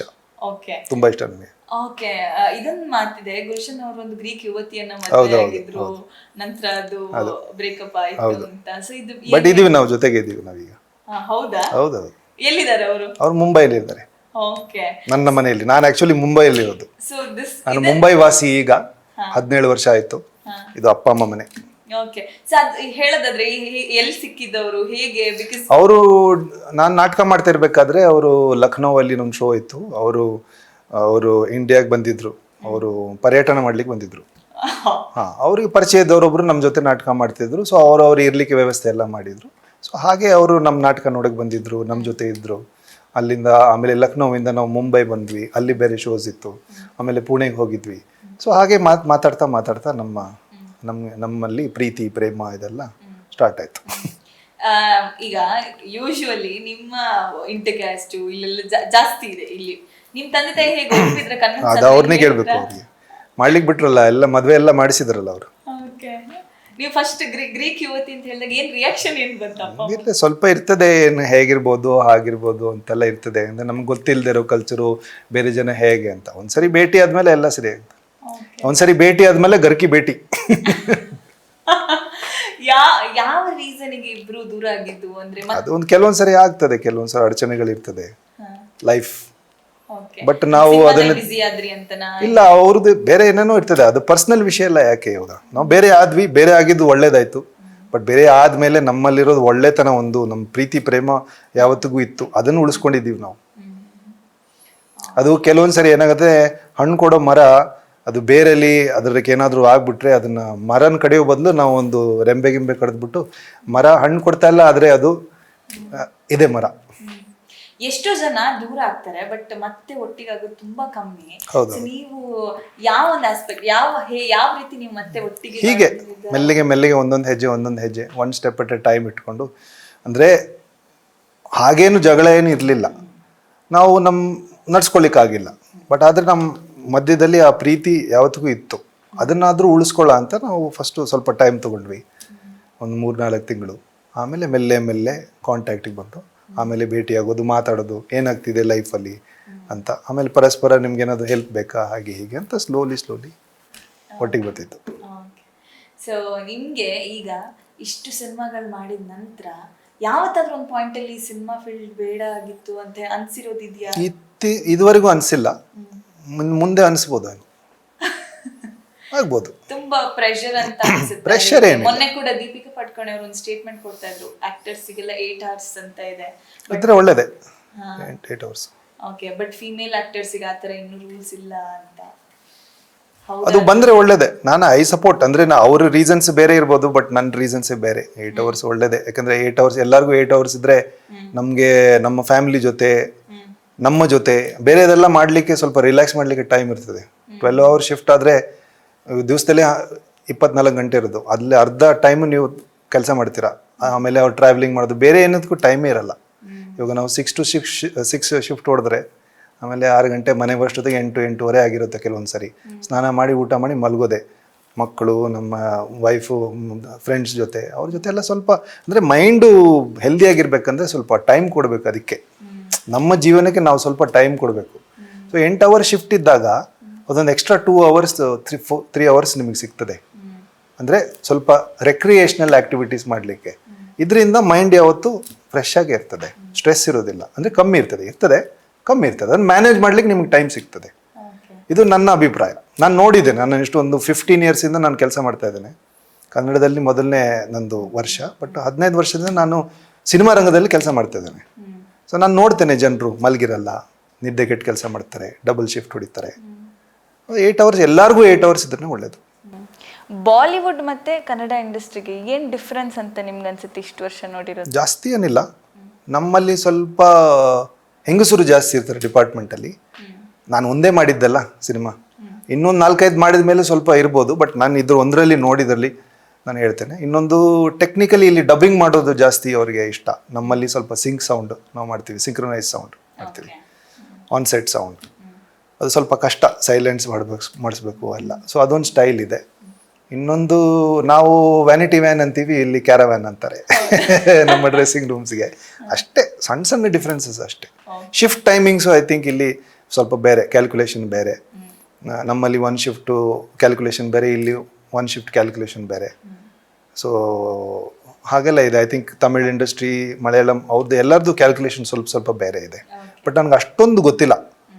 ಇನ್ನೊಂದು ಏನಂದರೆ, ನಾನು ಸ್ವಲ್ಪ ಪ್ರಿವಿಲೇಜ್ಡ್, ಅಂದರೆ ಸ್ವಲ್ಪ ಎಸ್ಟಾಬ್ಲಿಷ್ಡ್ ಆ್ಯಕ್ಟರ್ ಅಲ್ವಾ. ಸೊ ನನಗೆ ಅಷ್ಟೊಂದು ಸೂಕ್ಷ್ಮತೆಯಿಂದ ಏನೇನು ಅಷ್ಟು ಡಿಫ್ರೆನ್ಸು ಇಲ್ಲಾಂದ್ರೆ ಪ್ರಾಬ್ಲಮ್ಸ್ ಅಂಥದ್ದೆಲ್ಲ ನೋಟಿಸ್ ಮಾಡಿಲ್ಲ ನಾನು. ಬಟ್ ಇನ್ನೂ ಸ್ವಲ್ಪ ನಿಮ್ಮ ಅಂದರೆ ಯುವತಿಯರು ನಮ್ಮ ಫಿಲ್ಮ್ ಇಂಡಸ್ಟ್ರಿಗೆ ಬಂದು ಟೆಕ್ನಿಕಲ್ ಫೀಲ್ಡಲ್ಲಿ ಇನ್ನೂ ಸ್ವಲ್ಪ ಸೇರ್ಕೊಂಡ್ರೆ ಒಳ್ಳೇದು. ಯುವತಿಯರಿಗೆ ಜಾಸ್ತಿ ಪೇಮೆಂಟ್ ಕೊಡ್ತಿಲ್ಲ ಅನ್ನೋಂಥ ಪೇಮೆಂಟ್ ಎಲ್ಲರಿಗೂ ಬರಬೇಕು. ಅದು ಹೀರೋ ಲೆವೆಲ್ಗೆ ಕೊಡೋದಿಲ್ಲ ಅನ್ನೋಂಥದ್ದು ಅಷ್ಟೇ. ಅದು ಎಲ್ಲೆಲ್ಲೂ ಇದೆ. ಅದು ಪೇ ಡಿಸ್ಪ್ಯಾರಿಟಿ ಎಲ್ಲೆಲ್ಲೂ ಇದೆ, ಕಾರ್ಪೊರೇಟ್ ಫೀಲ್ಡಲ್ಲೂ ಇದೆ. ಇದೊಂದು it is a social problem with society.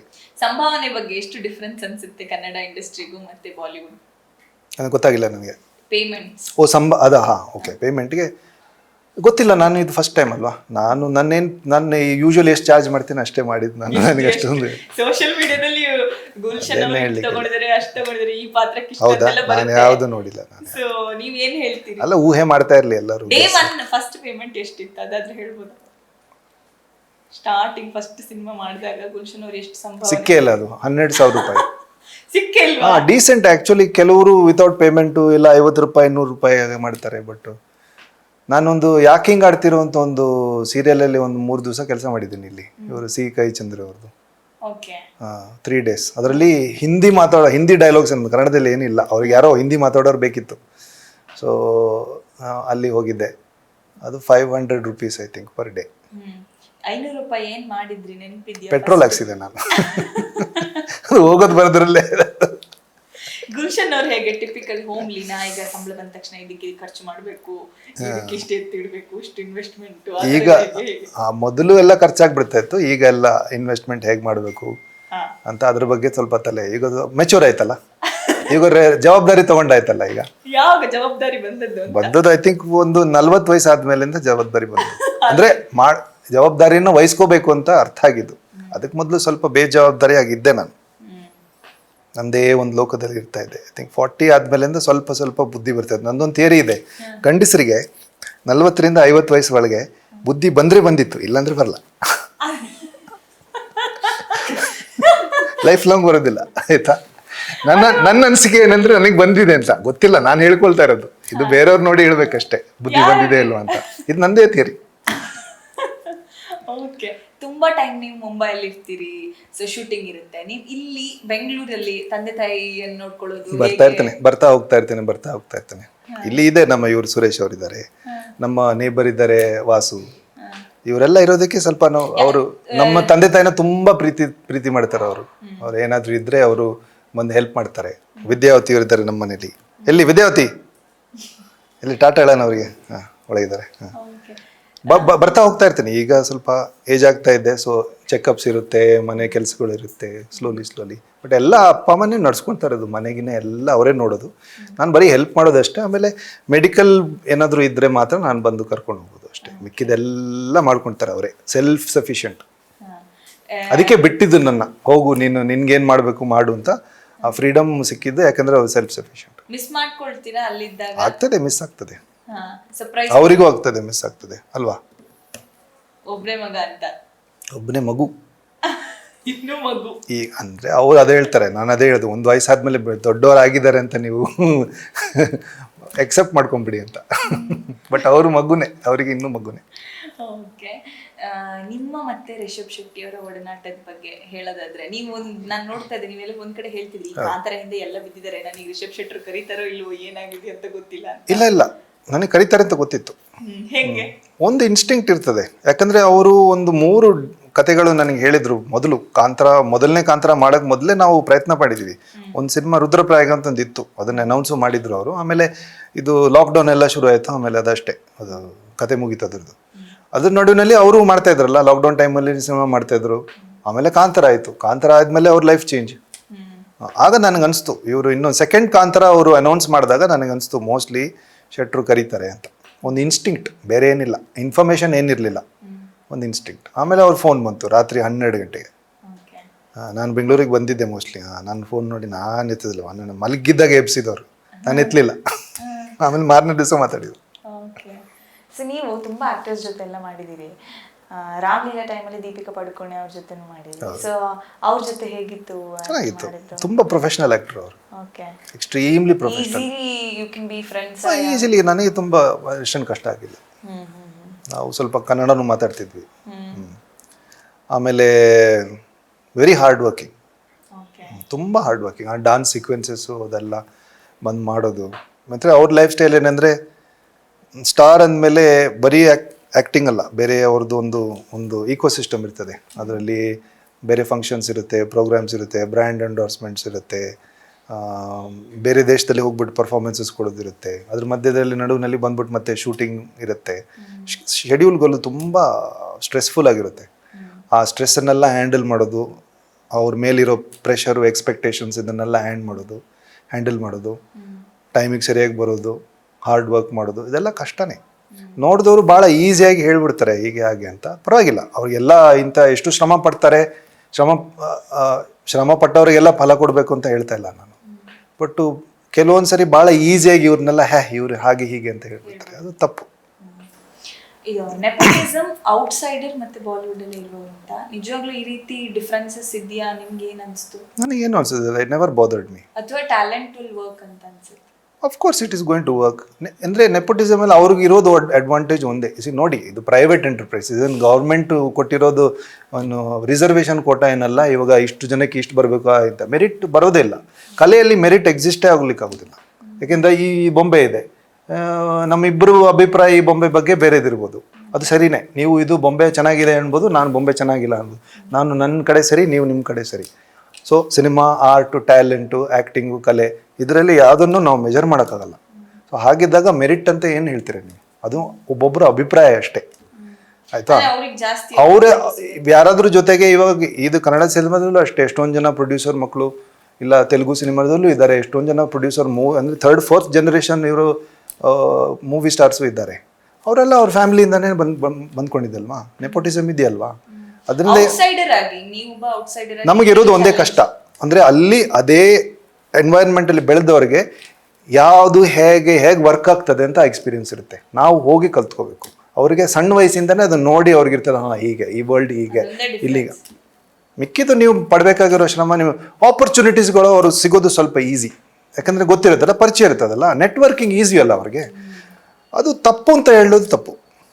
ನಾವು ನಮ್ಮ ಅಡ್ವಾಂಟೇಜ್ ನಾವು ಯೂಸ್ ಮಾಡ್ಕೊತೀವಿ. ಇವಾಗ ನೋಡಿ, ನಮ್ಮ ಅಪ್ಪ ಅಮ್ಮ ಬೇಡ ನೀನು ಹೋಗೋದು, ನೀನು ಒಬ್ಬನೇ ಮಗು, ನಮ್ಮನ್ನು ಯಾರು ನೋಡ್ಕೊತಾರೆ ಅಂತ ನನ್ನ ಮೇಲೆ ಪ್ರೆಷರ್ ಹಾಕಿದ್ರೆ ನನಗೆ ಹೋಗೋಕ್ಕಾಗ್ತಾ ಇರಲಿಲ್ಲ. ಅದು ನನ್ನ ಪ್ರಿವಿಲೇಜ್. ಅವ್ರು ಬಿಟ್ಟಿದ್ದು ನನ್ನ ಪ್ರಿವಿಲೇಜು. ನನ್ನ ಪೊಸಿಷನಲ್ಲಿ ಬೇರೆಯವ್ರಿಗೆ ಅಪ್ಪ ಅಮ್ಮ ಬೇಡ, ಹೋಗೋದು ಬೇಡ ಅಂತ ಹೇಳಿರ್ಬೋದಿತ್ತು. ಅವ್ರ ಮನೇಲೇ ಇದ್ದಾರೆ, ನನಗಿಂತ ಟ್ಯಾಲೆಂಟೆಡ್ ಇರ್ಬೋದು, ನನಗಿಂತ ಟ್ಯಾಲೆಂಟೆಡು, ಎಲ್ಲರಿಗಿಂತ ಟ್ಯಾಲೆಂಟೆಡು ರಸ್ತೆನಲ್ಲಿ ಭಿಕ್ಷೆ ಬೇಡ್ತಿರ್ಬೋದು, ಯಾರಿಗೆ ಗೊತ್ತು? ಅವ್ರಿಗೆ ಆ ಆಪರ್ಚುನಿಟಿ ಸಿಗೋದೇ ಇಲ್ಲ. ಸಿಕ್ಕಿದ ಆಪರ್ಚುನಿಟಿನ ಚೆನ್ನಾಗಿ ಬಳಸ್ಕೊಳ್ಳಿ ಅಷ್ಟೇ. ಬೇರೆಯವ್ರು ಏನು ಮಾಡ್ತಿದ್ದಾರೆ ಅವ್ರಿಗೆ ಇಷ್ಟು ಆಪರ್ಚುನಿಟಿ ಅದೆಲ್ಲ ತಲೆ ಕೆಡಿಸ್ಕೊಳ್ಳೋದು ಏನಂತಾರೆ, it's just a waste. Hindi ಸಿನಿಮಾಗಳು ದೊಡ್ಡ ಬಜೆಟ್ ನಲ್ಲಿ ಮಾಡ್ತಾರೆ, ಅಥವಾ ಆಡಿಯನ್ಸ್ ಅನ್ನ ಥಿಯೇಟರ್ಸ್ಗೆ ತರೋಕ್ಕಾಗ್ತಾ ಇಲ್ಲ. ಆದ್ರೆ ಸೌತ್ ಅಲ್ಲಿ ಇರುವಂತ ಸಿನಿಮಾ ದೊಡ್ಡ ದೊಡ್ಡ ನಂಬರ್ಗಳು ಮಾಡ್ತಾ ಇದೆ ಅನ್ನೋಂತ ಒಂದು ಎಣಿಸಿ ಕಾಂತಾರ ಆಗಿರ್ಬೋದು, ಸರಿ, ಒಂದು ಎರಡು ಕೈಯಲ್ಲಿ ಒಳಗಡೆ ಎಣಿಸ್ಬೋದು. ರೀಸೆಂಟ್ ಆಗಿ ಮತ್ತೆ ನಂತರ ಬೇರೆ ನೀವ್ ಏನ್ ಹೇಳ್ತೀರಿ? ಬೇರೆ ದೊಡ್ಡ ದೊಡ್ಡ ಸಿನಿಮಾಗಳು ಫೇಲ್ ಆಗಿದ್ದು ಇವೆ. ನಂದು ಅಭಿಪ್ರಾಯ ಏನಿಲ್ಲ, ಜನರಿಗೆ ಇಷ್ಟ ಆಗ್ತದೆ ಸಿನಿಮಾ. ಕೆಲವೊಂದ್ಸರಿ ಅವರಿಗೆ ಇನ್ನು ಒಂದೇನಂದ್ರೆ ನಮ್ಮ ಕಡೆ ಅಲ್ಲಿ ಅಂದ್ರೆ ಹಿಂದಿ ಸಿನಿಮಾದಲ್ಲಿ ಸ್ವಲ್ಪ ಪ್ಯಾಕೇಜಿಂಗ್ ಜಾಸ್ತಿ ಮಾಡ್ತಾರೆ. ಅಂದ್ರೆ ಇಂತಿಂಥ ಆಕ್ಟ್ರೆಸ್ ಇಟ್ಕೊಂಡು ಮಾಡೋಣ ಅಂತ ಕಾಸ್ಟಿಂಗ್ ಮಾಡೋದಿಲ್ಲ, ಸರಿಯಾಗಿ ಕಾಸ್ಟ್ ಮಾಡಬೇಕು. ಅದು ಐ ಥಿಂಕ್ ಸೌತಲ್ಲಿ ಅದು ಗೊತ್ತಿಲ್ಲ ನನಗೆ, ಒಂದೇ ಸಿನಿಮಾ ಮಾಡಿರೋದು, ನನಗೆ ಎಲ್ಲ ಗೊತ್ತಿದೆ ಸೌತ್ ಬಗ್ಗೆ ಅಂತ ನಾನು ಹೇಳೋಕ್ಕಾಗೋದಿಲ್ಲ ಆಯಿತಾ. ನಾನು ಅಬ್ಸರ್ವ್ ಮಾಡಿದ ಪ್ರಕಾರ ಕಾಂತಾರದಲ್ಲಿ ನನಗೆ ಗೊತ್ತು, ಅವರು ಕಾಸ್ಟ್ ಮಾಡಿದ್ದಾರೆ, ಪ್ಯಾಕೇಜಿಂಗ್ ಮಾಡಿಲ್ಲ. ಅಂದರೆ ಪ್ಯಾಕೇಜಿಂಗ್ ಏನಂದರೆ ಇವರಿದ್ದಾರೆ ಇವ್ರನ್ನ ಇಟ್ಕೊಂಡು ನಾವು ಇವ್ರನ್ನ ಕಾಸ್ಟ್ ಮಾಡೋಣ, ಆ ರೋಲ್ನ ಅವ್ರಿಗೆ ಅಡ್ಜಸ್ಟ್ ಮಾಡೋಣ ಅಂತಿಲ್ಲ. ಈ ರೋಲಿಗೆ ಯಾರು ಒಳ್ಳೇದು ಅವರನ್ನು ಅವರು ಸಿನಿಮಾದಲ್ಲಿ ಸೇರಿಸ್ಕೊಂಡಿದ್ದಾರೆ, ಅದು ಕಾಸ್ಟಿಂಗ್. ಐ ಥಿಂಕ್ ಹಿಂದಿ ಸಿನಿಮಾದಲ್ಲಿ ನನ್ನ ಅಭಿಪ್ರಾಯದಿಂದ ಸ್ವಲ್ಪ ಪ್ಯಾಕೇಜಿಂಗ್ ಜಾಸ್ತಿ. ಆ ರೋಲ್ಗೆ ಯಾರು ಡೈರೆಕ್ಟರ್ಗೆ ಯಾರು ಸರಿ ಅನಿಸ್ತಾರೋ ಅವ್ರ ಬದಲು ಇವ್ರನ್ನ ತಗೊಂಡ್ರೆ ಒಳ್ಳೇದು, ಇವರಿಂದ ಇಷ್ಟು ಆಡಿಯನ್ಸ್ ಬರುತ್ತೆ ಅಷ್ಟು ಬರುತ್ತೆ. ಅವಾಗ ಏನಾಗುತ್ತೆ ಅಂದರೆ ಕೆಲವೊಂದು ಸಾರಿ ಒಬ್ಬೊಬ್ರದ್ದು ಒಂದೊಂದು ಕೇಪಬಿಲಿಟಿ ಇರುತ್ತೆ. ಒಳ್ಳೆ ಒಂದು ಟೈಪ್ ರೋಲ್ಸು ಕೆಲವೊಬ್ರು ಚೆನ್ನಾಗಿ ಮಾಡ್ತಾರೆ, ಈ ರೋಲಿಗೆ ಫಿಟ್ ಆಗೋದಿಲ್ಲ, ಸೊ ಈ ರೋಲ್ನ ಅವ್ರಿಗೆ ಸೂಟ್ ಆಗಿ ಚೇಂಜ್ ಮಾಡ್ತಾರೆ. ಅದರಿಂದ ಕತೆಗೆ ತುಂಬ ಎಫೆಕ್ಟ್ ಆಗ್ತದೆ ಅಲ್ವಾ. ಆ ಥರ ಸ್ವಲ್ಪ ಹಿಂದಿ ಸಿನಿಮಾದಲ್ಲಿ ನಡೀತದೆ. ಅದು ಬಿಟ್ಟರೆ ಒಳ್ಳೆ ಕಥೆಗಾರರು, ಒಳ್ಳೆ ಡೈರೆಕ್ಟ್ರು ತುಂಬ ಜನ ಇದ್ದಾರೆ, ಎಲ್ಲ ಇಂಡಸ್ಟ್ರಿನಲ್ಲೂ ಇದ್ದಾರೆ. ಅವರೆಲ್ಲ ಮುಂದೆ ಬರ್ಲಿಕ್ಕೆ ಚಾನ್ಸ್ ಸಿಗಬೇಕು. ನಿಮ್ಗೆ ಎಷ್ಟು ಲ್ಯಾಂಗ್ವೇಜ್ ಬರುತ್ತೆ ಅಂತ? ನನಗೆ ಕೊಡೋ ತಕ್ಕ ನನ್ನ ಮಾತೃಭಾಷೆ ಕನ್ನಡ, ನೆಲೆ ಭಾಷೆ, ಹಿಂದಿ, ಆಮೇಲೆ ತಮಿಳ್, ಇಷ್ಟು ಚೆನ್ನಾಗಿ ಮಾತಾಡ್ತೀನಿ. ತೆಲುಗು ಎಲ್ಲ ಸ್ವಲ್ಪ ಮ್ಯಾನೇಜ್ ಮಾಡ್ಬೋದು. ಮಲಯಾಳ ಸಂಸಾರಿಕೆ ಅರಿಲ್ಲ, ಮನಸ್ಸಲ್ಲವನು ಹಾಗೆ ಸ್ವಲ್ಪ ಕಲ್ತು ಮಾಡಿಬಿಡ್ತೀನಿ. ಇಂಗ್ಲೀಷ್ ಯಾಕಂದ್ರೆ ಓದಿದ್ದೆಲ್ಲ ಇಂಗ್ಲೀಷ್ ಮೀಡಿಯಂ. ಹಿಂದಿ ಹೇಳಿದೆ ಹಾಗೆ. ಸೊ ಭಾರತದ ಭಾಷೆಗಳಲ್ಲಿ ಒಂದು 5-6 ನಾನು ಸುಮಾರಾಗಿ ಮಾತಾಡ್ತೇನೆ. ಮಿಕ್ಕಿದ್ದು ಸ್ವಲ್ಪ ಮರಾಠಿ ನನಗೆ ಅಷ್ಟೊಂದು ಚೆನ್ನಾಗಿ ಬರೋದಿಲ್ಲ. ಏತ್ನೈ ಮಲ ಪಣ್ಮಿ ಪ್ರಯತ್ನ ಕರ್ತವೆ. ಸೊ ಒಂದು ಸಿನಿಮಾ ಮಾಡಿದ್ದೀನಿ ಮರಾಠಿನಲ್ಲಿ, ಕಲ್ತು ಒಂದು 2 ತಿಂಗಳು ಪ್ರಾಕ್ಟೀಸ್ ಮಾಡಿ. ಈ ಕಾಂತಾರ ಸಿನಿಮಾದ ಯಾವ್ದಾದ್ರು ಒಂದು ಡೈಲಾಗ್ ಅನ್ನ ಎಲ್ಲ ಲ್ಯಾಂಗ್ವೇಜ್ ಅಲ್ಲಿ ಹೇಳ್ಬೋದು? ಇಲ್ಲ ರೀ, ಏನ್ರಿ ನೀವು, ಆಯ್ತು. ಇಲ್ಲ ನಾನು ಡಬ್ಬಿಂಗ್ ಮಾಡಿದ್ದು ಎರಡೇ ಲ್ಯಾಂಗ್ವೇಜ್ ಅಲ್ಲಿ ಡಬ್ಬಿಂಗ್ ಮಾಡಿಸಿದ್ ನನ್ನ ಹತ್ರ. ಯಾವ್ದು ನಿಮ್ಮ ಫೇವ್ರೆಟ್ ಡೈಲಾಗ್ ಅಟ್ಲೀಸ್ಟ್ ಅದಾದ್ರೆ? ಫೇವ್ರೆಟ್ ಡೈಲಾಗ್ ಕುಡ್ದದ್ದು ಭೋಗೇಂದ್ರ, ನಾವು ಕುಡ್ದದ್ದು ಗೊತ್ತಾಗ್ಬಾರ್ದು. ಅದು ನನ್ನ ಫೇವ್ರೆಟ್ ಡೈಲಾಗ್. ಅಂದ್ರೆ ಕುಲಶೇಖರ ಏನ್ ಅನ್ಕೊಂಡಿದ್ದಾನೆ, ನಾವು ಸ್ವಲ್ಪ ಹಿಂಗಿದ್ರೆ ಯಾರಿಗೂ ಗೊತ್ತಾಗಲ್ಲ ಅಂತ. ಆಮೇಲೆ ಕಾಮಿಡಿ ಇದೆಯಲ್ಲ, ಅದು ನಿಮ್ಮ ನ್ಯಾಚುರಲ್ ಸ್ಟಾರ್ ಅಂತಾನೆ ಹೇಳ್ಬೋದು. ಅಷ್ಟು ನೈಜವಾಗಿ ಆಕ್ಟ್ ಮಾಡ್ತೀರಿ, ಯಾವ ಪಾತ್ರ ಕೊಟ್ಟರು ಕೂಡ ಅದನ್ನ ತುಂಬಾ ಸಲೀಸಾಗಿ ಮಾಡ್ಬಿಡ್ತೀರಿ. ಸೀಕ್ರೆಟ್ ಏನ್ ನಿಮ್ಗೆ? ಅದು ನಾನು ಕಲ್ತಿದ್ದು, ಕಲೆ ಕಲ್ತಾಗ ನನ್ನ ಇನ್ಫ್ಲೂಯೆನ್ಸಸ್ಸೇ ಹಾಗೆ. ಇವರು ಇರ್ಫಾನ್ ಖಾನ್, ನಸೀರುದ್ದೀನ್ ಶಾ, ಮನೋಜ್ ಬಾಜ್ಪಾಯಿ ಅಂತ ಆ್ಯಕ್ಟರ್ಗಳು ನನ್ನ ಸಣ್ಣ ವಯಸ್ಸಲ್ಲಿ, ಅಂದರೆ ಟೀನೇಜ್ ಇಯರ್ಸಲ್ಲಿ ಅವ್ರನ್ನ ನೋಡಿ ಇವ್ರು ಹೇಗೆ ಮಾಡ್ತಾರೆ, ಇಷ್ಟೊಂದು ರಿಯಲಿಸ್ಟಿಕ್ ಆಗಿ ಹೇಗೆ ಮಾಡ್ತಾರೆ, ಕಲಿಬೇಕು ಅಂತ. ಆಮೇಲೆ ನಾಟಕ ಮಾಡ್ತಾ ನನಗೆ ಅದೇ ಪ್ರಯತ್ನನೇ ಅದೇ. ಆದಷ್ಟು ಅದು ಆ್ಯಕ್ಟಿಂಗ್ ಮಾಡ್ತಾ ಇದ್ದಾರೆ ಅಂತ ಅನಿಸ್ಬಾರ್ದು, ಮರ್ತು ಬಿಡಬೇಕು ಈ ಕ್ಯಾರೆಕ್ಟರ್ ಹಿಂಗೆ ನಮ್ಮ ಮುಂದೆ ನಿಂತ್ಕೊಂಡು ಸ್ಟೇಜ್ ಮೇಲೆ ಅವರು ಇದೆ ಲಿವಿಂಗ್ ದ ಕ್ಯಾರೆಕ್ಟರ್ ಅಂತ ಅನಿಸ್ಬೇಕು ಅಂತ ಪ್ರಯತ್ನ ಆಗಿದ್ದು. ಅದು ಮೊದಲನೇಲಿ ಆಗೋದಿಲ್ಲ, ಅದು ಕೈಗೆ ಸಿಗೋದಿಲ್ಲ. ಆಮೇಲೆ ಮಾಡ್ತಾ ಅಭ್ಯಾಸ ಮಾಡ್ತಾ ಮೈಂಡ್ ಓಪನ್ ಆಗ್ತದೆ, ಬಾಡಿ ಓಪನ್ ಆಗ್ತದೆ. ಆಗ ಸ್ವಲ್ಪ ಈ ಕಲೆ ಕ್ರಾಫ್ಟ್ ಬಗ್ಗೆ ನಮ್ಗೆ ಗೊತ್ತಾಗ್ತದೆ. ಆಮೇಲೆ ಅದು ಹೋಗ್ತಾ ಅದು ಎಕ್ಸ್ಪೀರಿಯನ್ಸಿಂದ ಇನ್ನೂ ಬೆಟರ್ ಆಗ್ತದೆ. ಕುಲಶೇಖರನ ಪಾತ್ರಕ್ಕೆ ಏನಾದ್ರು ವರ್ಕ್ಶಾಪ್ಸ್ ಇತ್ತಾ? ನಾವು ರೀಡಿಂಗ್ಸ್ ಅಂಡ್ ವರ್ಕ್ಶಾಪ್ಸ್ ನಾವು ಒಳಗೆ ಮಾಡ್ಕೊತಾ ಇದ್ವಿ. ಅವರು ಶನಿಲ್ ಗೌತಮ್, ನಿಮ್ಮ ಫ್ರೆಂಡ್, ಅವರು ನಡೆಸ್ತಾ ಇದ್ರು, ಶೆಟ್ರು ಇರ್ತಾ ಇದ್ರು, ಎಲ್ಲ ನಮ್ಮ ಫುಲ್ ಟೀಮ್, ನಮ್ಮ ಗ್ರೂಪ್, ನಮ್ದು ಕುಲಶೇಖರನದು ವಾಟ್ಸ್ಆ್ಯಪ್ ಗ್ಯಾಂಗ್ ಇದೆಯಲ್ಲ, ನಮ್ಮ ವಾಟ್ಸ್ಆ್ಯಪ್ ಗ್ಯಾಂಗ್ ಗೊತ್ತಲ್ಲ, ನೋಡಿದ್ರೆ ಕುಲಶೇಖರನ್ ವಾಟ್ಸ್ಆ್ಯಪ್ ಗ್ಯಾಂಗು. ಅಂದ್ರೆ ವಾಟ್ಸ್ಆ್ಯಪ್ ಅಲ್ಲಿ ಇಲ್ಲ, ಕುಲಶೇಖರನ್ ಹೌದೇ, ಅವ್ರ ಒಂದು ಗ್ಯಾಂಗ್ ಇದೆ ಅಲ್ಲ ಅವ್ರದ್ದು, ಅವರೆಲ್ಲ ನಮ್ಮಲ್ಲಿ. ಆಮೇಲೆ ಒಂದು ವೇರಿಯೇಷನ್ ಇತ್ತು ಕ್ಯಾರೆಕ್ಟರ್ಲಿ, ಒಂದೇ ಥರ ಇಲ್ಲ. ಕಾಮಿಡಿನೂ ಇದೆ, ಸೀರಿಯಸ್ ಆಗೂ ಇದೆ, ಆಮೇಲೆ ಆ್ಯಕ್ಷನು ಮಾಡ್ತಾನೆ, ಆಮೇಲೆ ಒಂದು ಹೀನವಾದ ಕೃತಿಗಳು ಇದೆ. ಸೊ ಒಂದು ವೇರಿಯೇಷನ್ ಇತ್ತು. ಸೊ ಚೆನ್ನಾಗಿದೆ ರೋಲ್ ಅಂತ. ಬಟ್ ನಾವು ಡಿಸ್ಕಸ್ ಮಾಡ್ತಾ ಇದ್ವಿ, ಕೆಲವೊಂದು ಸೀನ್ ನಾವು ಅಭ್ಯಾಸನೂ ಮಾಡ್ತಾ ಇದ್ವಿ. ನಾವು ಅದೊಂದು ಸೀನ್ ಇದೆ, ಕೊಳ ಸೀನ್, ಅದು ಕಟ್ಟಾಗಿದೆ, ಬಟ್ ಅದನ್ನು ನಾವು ರಿಹರ್ಸಲು ಮಾಡಿದ್ದೀವಿ. ಆ ಸೀನಲ್ಲಿ ಯಾವ ಥರ ನಮ್ಮ ಬ್ಲಾಕಿಂಗ್ ಮಾಡ್ಬೋದು, ಯಾವ ಕ್ಯಾರೆಕ್ಟರ್ ಯಾವ ಥರ ಬಿಹೇವಿಯರ್ ಮಾಡ್ಬೋದು ಅಂತ ನಾವು ಅದನ್ನು ಆ್ಯಕ್ಚುಲಿ ಫ್ಲೋರ್ ಮೇಲೆ ಅಭ್ಯಾಸ ಮಾಡಿ ನಾವು ಮಾಡಿದ್ದೀವಿ. ಆಮೇಲೆ ಆಬ್ವಿಯಸ್ಲಿ ಲ್ಯಾಂಗ್ವೇಜ್ ಭಾಷೆ ಇದು ಸ್ವಲ್ಪ ಪ್ರಾಕ್ಟೀಸ್ ಶನಿಲ್ ಜೊತೆ ಅವರು ತುಂಬ ಹೆಲ್ಪ್ ಮಾಡಿದ್ದಾರೆ. ಶನಿಲ್ ಈ ಮಂಗಳೂರು ಕನ್ನಡನು ಒಂದು ಆ್ಯಡ್ ಆನ್ ಆಯ್ತು. ಅದು ಕನ್ನಡವೇ ಅಲ್ಲ, ಕನ್ನಡ ಎಲ್ಲ ನಮ್ಮ ಭಾಷೆ ರೀ, ಎಲ್ಲ ನಮ್ಮ ದೇಶ ಭಾಷೆಗಳು ಎಲ್ಲ ನಮ್ಮದೇ. ಸೊ ಈ ಒಂದು ಪಾತ್ರಕ್ಕೆ ನೀವು ರೆಡಿ ಆಗುವಂತ ಸಂದರ್ಭದಲ್ಲಿ ಕಾಸ್ಟ್ಯೂಮ್ ಬಗ್ಗೆ ಕೇಳಬೇಕು. ತುಂಬಾ ವೈಭವೀಕರಣ, ಎಷ್ಟು ಗಂಟೆ ಅದು ಎಲ್ಲ ಪ್ರಗತಿ ಅವ್ರದ್ದು. ಗಂಟೆ ಅಷ್ಟೊಂದು ತಗೊಂತಿರ್ಲಿಲ್ಲ, ಸಿಂಪಲ್ ಕಾಸ್ಟ್ಯೂಮ್ ಎಲ್ಲ. ಅದು ಕಚ್ಚೆ ಗಿಚ್ಚೆ ಎಲ್ಲ ಅವರು ಹೊಲಿಗೆ ಹಾಕ್ಬಿಡ್ತಿದ್ರು. ಅದು ಬರೀ ಅದು ಆಮೇಲೆ ಒಂದ ಮಾಡ್ಲಿಕ್ಕೆ ಸ್ವಲ್ಪ ಪ್ರಾಬ್ಲಮ್, ಅದಕ್ಕೆ ಅದು ಏನೇನೋ ಟೆಕ್ನಿಕ್ಗಳು ಹುಡ್ಕಾಡೋದು ಅಷ್ಟೇನಿರಲಿಲ್ಲ. ಅದು ಸ್ವಲ್ಪ ಅಗೇನ್ ಅಭ್ಯಾಸ. ಅದು ಹಾಕ್ಕೊಂಡು ಒಂದು 3-4 hours ನೀವು ಓಡಾಡಿದರೆ ಇದು ಹಾಕ್ಕೊಂಡಿರೋದು ಶಲ್ಯ ಹೇಗೆ ಕೈಯಲ್ಲಿ ಹಿಡ್ಕೋಬೇಕು, ಕಚ್ಚೆ ಹೇಗೆ ಮ್ಯಾನೇಜ್ ಮಾಡೋದು, ನಡಿಬೇಕಾದ್ರೆ ಅದೆಲ್ಲ ಸ್ವಲ್ಪ ಅಭ್ಯಾಸ ಮಾಡ್ಕೋಬೇಕಷ್ಟೆ. ವಿಗ್ ಕೂರಿಸ್ಲಿಕ್ಕೆ ಸ್ವಲ್ಪ ಟೈಮ್ ಬೇಕಾಗಿತ್ತು, ಬಟ್ ಅದು ಯೂಶಲಿ ವಿಗ್ ಆ್ಯಂಡ್ ಮೇಕಪ್ ಅದೆಲ್ಲ ಸೆಟ್ ಆಗೋದಷ್ಟು 1.5 hours ಬೇಕಾಗಿ ಫುಲ್ ಕಾಸ್ಟ್ಯೂಮ್ ಅಷ್ಟೇ. 1.5 hours ರೆಡಿ ಆಗ್ತಿದ್ದ. ಬೇರೆಯವರೆಲ್ಲ ಬೇಗ ಬರ್ತಿದ್ರ ಹೇಗೆ? ಇಲ್ಲ, ಎಲ್ಲರಿಗೂ ಸ್ವಲ್ಪ ಇತ್ತಲ್ಲ ಮೇಕಪ್, ಸ್ವಲ್ಪ ಎಲಾಬ್ರೇಟ್ ಇತ್ತು. ಎಲ್ಲರಿಗಿಂತ ಜಾಸ್ತಿ ಶೆಟ್ರದೇ ಇದ್ದಿದ್ದು ಮೇಕಪ್ ಎಲಾಬ್ರೇಟ್. ರುಕ್ಮಿಣಿ ವಸಂತ್ ಅವ್ರ ಜೊತೆ ಇದ್ದಂತಹ ಸೀನ್ಗಳು ಏನ್ ಅನ್ಸ್ತು ನಿಮ್ಗೆ? ನಾನು ಅವ್ರ ಬಗ್ಗೆ ಅವರು ಮಾಡಿರೋ ಸಿನಿಮಾಗಳನ್ನ ಯಾವ್ದು ನೋಡಿಲ್ಲ, ಅಷ್ಟೊಂದು ಪರಿಚಯ ಇರಲಿಲ್ಲ. ಅವರು ವೆರಿ ಪೀಸ್ಫುಲ್ ಪರ್ಸನ್. ಅವ್ರು ಸೆಟ್ಟಲ್ಲಿ ಬರ್ತಾರೆ, ಅವ್ರು ಒಂದು ಕಡೆ ಕೂತ್ಕೊಂಡ್ಬಿಡ್ತಾರೆ, ಅವ್ರದ್ದು ಶಾರ್ಟ್ ಇದ್ದಾಗ ಅವ್ರು ಬರ್ತಾರೆ ಮಾಡ್ತಾರೆ. ಇಲ್ಲಾಂದರೆ ಅವರು ಇನ್ನೊಂದು ನಾವೆಲ್ಲು, ಅವರು ಆ್ಯವಿಡ್ ರೀಡರ್. ಅವ್ರು ಯಾವಾಗಲೂ ಅವರೊಟ್ಟಿಗೆ ಇದ್ಕೊಂಡು ಅವರು ಮಾಡ್ತಾರೆ. ಮಾತಾಡಿಸಿದ್ರೆ ಮಾತಾಡ್ತಾರೆ, ಚೆನ್ನಾಗಿ ಮಾತಾಡ್ತಾರೆ. ಬಟ್ ಇದು ಪುಸ್ತಕ ಇಟ್ಕೊಂಡ್ಬಿಟ್ರೆ ನಾವು ಸರಿ ಡಿಸ್ಟರ್ಬ್ ಮಾಡಬಾರ್ದು ಅಂತ ನಾವು ಜಾಸ್ತಿ ಡಿಸ್ಟರ್ಬ್ ಮಾಡ್ತಿರ್ಲಿಲ್ಲ ಅವ್ರನ್ನ. ಅಷ್ಟೊಂದು ಪರಿಚಯ ಆಗಿಲ್ಲ ನಾವು. ಅಂದರೆ ಅವರು ಯಾವಾಗಲೂ ಹೀಗೆ ಓದ್ತಾ ಇದ್ರು. ಯಾವುದೊಂದು ಇವತ್ತು ಈ ಪುಸ್ತಕ, ನಾಳೆ ಇನ್ನೊಂದು ಯಾವುದೊಂದು ಪುಸ್ತಕ. She is an avid reader. ನೀವು ಆಸ್ ಅ ಪರ್ಸನ್ ಹೇಗೆ ಒಂದು ಡೈಲಾಗ್ ಕೊಟ್ಟ ತಕ್ಷಣ ರಿಹರ್ಸ್ ಮಾಡ್ತೀರಾ, ಟೈಮ್ ತಗೊಳ್ತೀರಾ, ಹೇಗೆ? ಡೈಲಾಗ್ ಎಲ್ಲ ಮೊದಲೇ ಇತ್ತು ನಮ್ಮ ಹತ್ರ, ಸ್ಕ್ರಿಪ್ಟ್ ಮೊದಲೇ ಕೊಟ್ಟಿದ್ರು. ನಾವು ವರ್ಕ್ಶಾಪ್ ರಿಹರ್ಸಲ್ಸ್ ಎಲ್ಲ ಚೇಂಜಸ್ ಮಾಡ್ತಾ ಇರ್ತಾರೆ. ಅವ್ರು ತುಂಬ ಇಂಪ್ರವೈಸ್ ಮಾಡ್ತಾರೆ ಎಲ್ಲರೂ. ಆಮೇಲೆ ನಮಗೂ ಇದು ಫ್ರೀಡಮ್ ಕೊಡ್ತಾರೆ ಇಂಪ್ರವೈಸ್ ಮಾಡಲಿಕ್ಕೆ. ಬಟ್ ಶನಿಲ್ಲು ಕೆಲವೊಂದ್ಸರಿ ಡೈಲಾಗ್ ಚೇಂಜ್ ಮಾಡೋದು, ಇದನ್ನು ಹೀಗೆ ಬೇಡ ಹೀಗೆ ಮಾಡೋಣ ಅಂತ ಹೇಳಿ. ಕೆಲವೊಂದು ಟೈಮು ಅಭ್ಯಾಸ ಮಾಡಿ ಆಮೇಲೆ ಸೆಟ್ಟಲ್ಲಿದ್ದಾಗ ಅದೊಂದು ಎನರ್ಜಿ ಇರ್ತದೆ, ಅದೊಂದು ಫೋಕಸ್ ಬಂದ್ಬಿಡ್ತದೆ. ಸೆಟ್ಟಲ್ಲಿ ಕೂತ್ಕೊಂಡು ನಾನು ಕ್ಯಾರವ್ಯಾನಿಗೆ ಹೋಗ್ತಾ ಇರಲಿಲ್ಲ. ರೆಡಿ ಆಗಿಬಿಟ್ಟು ಬಂದ್ಬಿಟ್ಟು ಸೆಟ್ಟಲ್ಲಿ ಕೂತ್ಕೊಂಡು ನೋಡೋದು, ಅಬ್ಸರ್ವ್ ಮಾಡೋದು, ಹೇಗೆ ಮಾಡ್ತಾರೆ, ಏನು ಎನರ್ಜಿ ಸೆಟ್ ಅಂತ. ಅದನ್ನು ಹಾಗೇ ನಾವು ಅಬ್ಸರ್ವ್ ಮಾಡಿಕೊಂಡು ಆಮೇಲೆ ನಮ್ಮ ಸೀನ್ ಇದ್ದಾಗ ಅದರ ಸೀನ್ ಜೊತೆ ಬಿ ವಿತ್ ದ ಸೀನ್ ಅಂತ ನಮಗೆ ಥಿಯೇಟ್ರಲ್ಲಿ ಇರಬೇಕಾದ್ರೆ ಕಲಿಸ್ತಿದ್ದು. ಅಂದರೆ ಡಿಸ್ಟ್ರ್ಯಾಕ್ಟ್ ಆಗಬೇಡಿ, ನಿಮ್ಮ ಏನು ಸೀನ್ ಇದೆ, ನಿಮ್ಮ ಪಾತ್ರ ಏನಿದೆ ಅದ್ರ ಜೊತೆಗೆ ಇರಿ ಅಂತ. ಸೊ ಕೆಲವೊಂದು ಟೈಮು ಅದನ್ನೇ ಇವಾಗ ಸ್ವಲ್ಪ ಇನ್ನೊಂದು 15 yearsಯಿಂದ ಮಾಡ್ತಾ ಇದ್ದೀನಿ, ಸಾಕಷ್ಟು ಎಕ್ಸ್ಪೀರಿಯನ್ಸ್ ಇದೆ. ಸೊ ಅದು ಸ್ವಲ್ಪ ಈಸಿ ಇವಾಗ. ಮೊದಲು ತುಂಬ ಕಷ್ಟ ಇರ್ತಾಯಿತ್ತು. ಸೊ ಐಸೋಲೇಟ್ ಮಾಡ್ತಾಯಿದ್ದೆ, ಒಂದು ಮೂಲೆಯಲ್ಲಿ ಕೂತ್ಕೊಂಡು ಬೇರೆ ಯಾರ ಜೊತೆನೂ ಮಾತಾಡೋದಿಲ್ಲ, ಐ ಕಾಂಟ್ಯಾಕ್ಟ್ ಮಾಡೋದಿಲ್ಲ, ಯಾಕಂದರೆ ಡಿಸ್ಟ್ರಾಕ್ಷನ್ ಆಗಿಬಿಡ್ತದೆ ಅಂತ. ಈಗ ಅಷ್ಟೊಂದು ಕಷ್ಟ ಇಲ್ಲ. ದೈವದ ಸಿನಿಮಾ, ಅದರ ಇಂಪಾರ್ಟೆನ್ಸ್ ತೋರಿಸುವಂಥ ಸಿನಿಮಾ, ತುಂಬ ಅದಕ್ಕೆ ಇತಿಹಾಸ ಕೂಡ ಇದೆ. ನೀವು ದೈವ, ದೇವರು ಇದೆಲ್ಲದ್ರ ಬಗ್ಗೆ ನಂಬಿಕೆ ಹೊಂದಿರುವಂತಹ ಪರ್ಸನ್ನ ಹೇಗೆ? ಇದೆ, ದೇವ್ರು ಇದ್ದಾರಾ ಇಲ್ವಾ ಅಂತ ಕೇಳಿದರೆ ನಾನು ಅದನ್ನು ಪ್ರೂವ್ ಮಾಡ್ಲಿಕ್ಕೆ ಆಗೋದಿಲ್ಲ. ನಾನು ಏಥಿಸ್ಟ್ ಅಂತೂ ಅಲ್ಲ. ಬಟ್ ನಂದು ದೇವ್ರದ್ದು ನಮ್ಮ ಪರ್ಸ್ನಲ್ ಕನೆಕ್ಷನ್. ನೀವು ದೈವದ ಆರಾಧನೆ ಹೇಗೆ ಮಾಡ್ತೀರೋ ನಾನು ಹಾಗೆ ಮಾಡ್ಬೇಕಂತಿಲ್ಲ. ನಂದು ಪರ್ಸ್ನಲ್ ಕನೆಕ್ಷನ್. ನಾನು ಎನರ್ಜಿ ಥರ ನೋಡ್ತೇನೆ, ಯಾವ ರೂಪದಲ್ಲಿ ನೋಡೋದಿಲ್ಲ. ಕಾಸ್ಮಿಕ್ ಎನರ್ಜಿ ಅಂತ ಹೇಳ್ತಾರಲ್ಲ, ಸೈಂಟಿಫಿಕ್ ಟರ್ಮ್ ಇದೆ. ಎಲ್ಲ ಹೀಗೆ ಕೈ ಇಟ್ಟಾಗ ಇದೆಲ್ಲ ದೇವ್ರೆ, ಇದೆಲ್ಲ ಕಾಸ್ಮಿಕ್ ಎನರ್ಜಿ. ನಮ್ಮ ಶರೀರಕ್ಕೂ made out of cosmic energy. So ನನ್ನದೇ ನಾನು ಪರ್ಸ್ನಲ್ ಕನೆಕ್ಷನ್ ಇರಬೇಕು ಅಂತ ಹೇಳಿ I look at it as energy.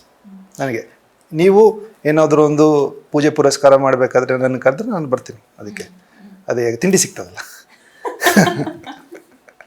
ಪ್ರಸಾದ ಸಿಗ್ತದಲ್ಲ. ನನ್ನ ಇದು ಆರಾಧನೆಯಲ್ಲಿ ಪ್ರಸಾದ ಇಲ್ಲ, ಯಾಕಂದರೆ ಪರ್ಸ್ನಲ್, ಬೇರೆ ಯಾರು ಅದಕ್ಕೆ ಸೇರಿರೋರು ಇಲ್ಲ, ನಾನು ಒಬ್ಬನೇ ಅದರಲ್ಲಿ. ಅಂದ್ರೆ ಹೇಗೆ ನಿಮ್ಮ ಮನೆಯಲ್ಲೆಲ್ಲ ದೇವರನ್ನ ಪೂಜೆ ಮಾಡ್ತದೆ ಇದ್ದಾರೆ ನೋಡಿ, ಅಲ್ಲಿ ಎಲ್ಲ ಇದೆ. ಕಾವೇರಿ, ಲಕ್ಷ್ಮಿ, ಶಿವನ ಆರಾಧನೆ ಮಾಡ್ತಾರೆ. ಗಣಪತಿ ನಮ್ಮ ತಂದೆ ಫೇವರೆಟ್ ದೇವರು ಗಣಪತಿ. ಕೊಡಗಿನವರಾಗಿರೋದ್ರಿಂದ ಅಲ್ಲಿ ಯಾವ ಹಬ್ಬನ ನೀವು ತುಂಬಾ ವಿಜೃಂಭಣೆಯಿಂದ ಆಚರಿಸ್ತೀವಿ? ಅಲ್ಲಿ ನಮ್ದು ಇಷ್ಟ ಸ್ವಲ್ಪ ಕೂರ್ಗ್ ಬಗ್ಗೆ ಹೇಳೋದಾದ್ರೆ. ಅಷ್ಟೊಂದು ನನಗೆ ಎಕ್ಸ್ಪರ್ಟೀಸ್ ಗೊತ್ತಿಲ್ಲ ನನಗೆ. ಅದು ಪುತ್ತರಿ, ಕೈಲ್ಪೋದು ಅಂತೆಲ್ಲ ಇದೆ, ಇದೆಲ್ಲ ಆಚರಣೆ ಮಾಡ್ತೀವಿ ನಾವು. ಅಷ್ಟೊಂದು ಗ್ರ್ಯಾಂಡ್ ಆಗಿ ಸೆಲೆಬ್ರೇಟ್ ಮಾಡೋದಿಲ್ಲ ಈಗ ನಾವು, ಇವಾಗ ಸ್ವಲ್ಪ. ಬಟ್ ಎಲ್ಲರೂ ಸೇರಿದಾಗ ಸ್ವಲ್ಪ ಫೇವರೆಟ್ ಪ್ಲೇಸ್ಗಳು ಯಾವ್ದು? ಅಲ್ಲಿ ನಮ್ಮ ಅಜ್ಜಿ ಮನೆ. ಅಜ್ಜಿ ಇಲ್ಲ ಈಗ. ನನ್ನ ಫೇವ್ರೆಟ್ ಪ್ಲೇಸ್ ಅಜ್ಜಿ ಮನೆ, ದೊಡ್ಡಮ್ಮ ಮನೆ, ದೊಡ್ಡಮ್ಮ, ಚಿಕ್ಕಮ್ಮ, ಆಮೇಲೆ ಮಾವ, ಇವ್ರ ಮನೆ. ಮಾವ ಅಂದರೆ ಅಜ್ಜಿ ಮನೆಯಲ್ಲೇ ಇರೋದು ಈಗ. ಸಣ್ಣ ವಯಸ್ಸಿಂದ ಅಲ್ಲಿ ಗೋಣಿಗೊಪ್ಪ ಅಲ್ಲಿ ಇದ್ದಾರೆ ನಮ್ಮ ದೊಡ್ಡಮ್ಮ. ಆಮೇಲೆ ಚಿಕ್ಕಮ್ಮ ಬಂದು ಮೂರ್ನಾಡು. ಆಮೇಲೆ ಅಜ್ಜಿ ಮನೆ ಇದರಲ್ಲಿ ಪಾರಣೆ, ಅಲ್ಲಿ ಬಲಂಬೇರಿ ಆ ಸೈಡಲ್ಲಿ ಇತ್ತು. ಸಣ್ಣ ವಯಸ್ಸಿಂದ ಅಲ್ಲಿಗೆ ಹೋಗಿದ್ದೆಲ್ಲ, ಹುಟ್ಟಿದ್ದು ಬೆಳೆದು ಅಲ್ಲೇ ಎಲ್ಲ ಮನೆಯಲ್ಲಿ ಅಟ್ಟ ಹತ್ತಿ ಬಚ್ಚಿಟ್ಕೊಳ್ಳೋದು ಎಲ್ಲ ಎಕ್ಸ್ಪೀರಿಯನ್ಸಸ್ ಇದೆ. ಅದಕ್ಕೆ ಅದೇ ಫೇವ್ರೆಟ್ ಜಾಗಗಳು ನಂದು. ಬೆಂಗಳೂರಲ್ಲಿ ಯಾವ್ದು ಫೇವ್ರೆಟ್? ಇಲ್ಲಿ ಬಂದ್ರೆ ಇಲ್ಲಿ ಹೋಗ್ತೀನಿ ಅನ್ನೋಂಥದ್ದು? ನನ್ನ ರೂಮ್ ಅಲ್ಲಿ ಸ್ಕ್ರೀನ್ ಹಾಕಿದೆಯಲ್ಲ, ಅಲ್ಲಿ ಯಾರಿಗೂ ಎಂಟ್ರಿ ಇಲ್ಲ, ಅದು ನನ್ನ ಮಾತ್ರ ಇರೋದು. ಹೌದಾ? ಅಲ್ಲಿಗೆ ಸೇರಿಬಿಟ್ರೆ, ಅಲ್ಲಿ ಸ್ಕ್ರೀನ್ ಹಾಕ್ಬಿಟ್ರೆ ಯಾರು ಬರಂಗಿಲ್ಲ. ಕೆಲವೊಂದ್ಸರಿ ಬರ್ತಾರೆ, ಇವರು ತಲೆ ಹಾಕ್ತಾರೆ, ಏನ್ ಮಾಡ್ತಾರೆ ಊಟ ಮಾಡುವ ಅಂತ. ಯಾರು ಜಾಸ್ತಿ ಪ್ರೀತಿ ಮಾಡೋದು, ಅಮ್ಮನ ಅಪ್ಪನ? ಇಬ್ರು ಅವ್ರವ್ರದ್ದು ಬೇರೆ ಬೇರೆ ತರ ಪ್ರೀತಿ ಮಾಡ್ತಾರೆ. ಇಬ್ರದ್ದು ಇದೆ ಪ್ರೀತಿ. ಬೈಯೋದು ಯಾರು ಜಾಸ್ತಿ? ಇಬ್ರು ಬೈತಾರೆ. ಇಬ್ರು, ಅಮ್ಮ ಬೈಯೋದು ಬೇರೆ, ಅಪ್ಪ ಬೈಯೋದು ಬೇರೆ ಬೇರೆ ತರ. ಎರಡು ಒಂದೊಂದು ಲೆವೆಲ್ ಇದೆ. ಅವ್ರು ಬೇರೆ ಬೇರೆ ವಿಷಯಕ್ಕೆ ಬೈತಾರೆ. ಬೈಸ್ಕೊಳ್ಳೋದೇ ಇವಾಗ್ಲೂ ಬೈಸ್ಕೊತೀನಿ ನಾನು. ಹೌದಾ?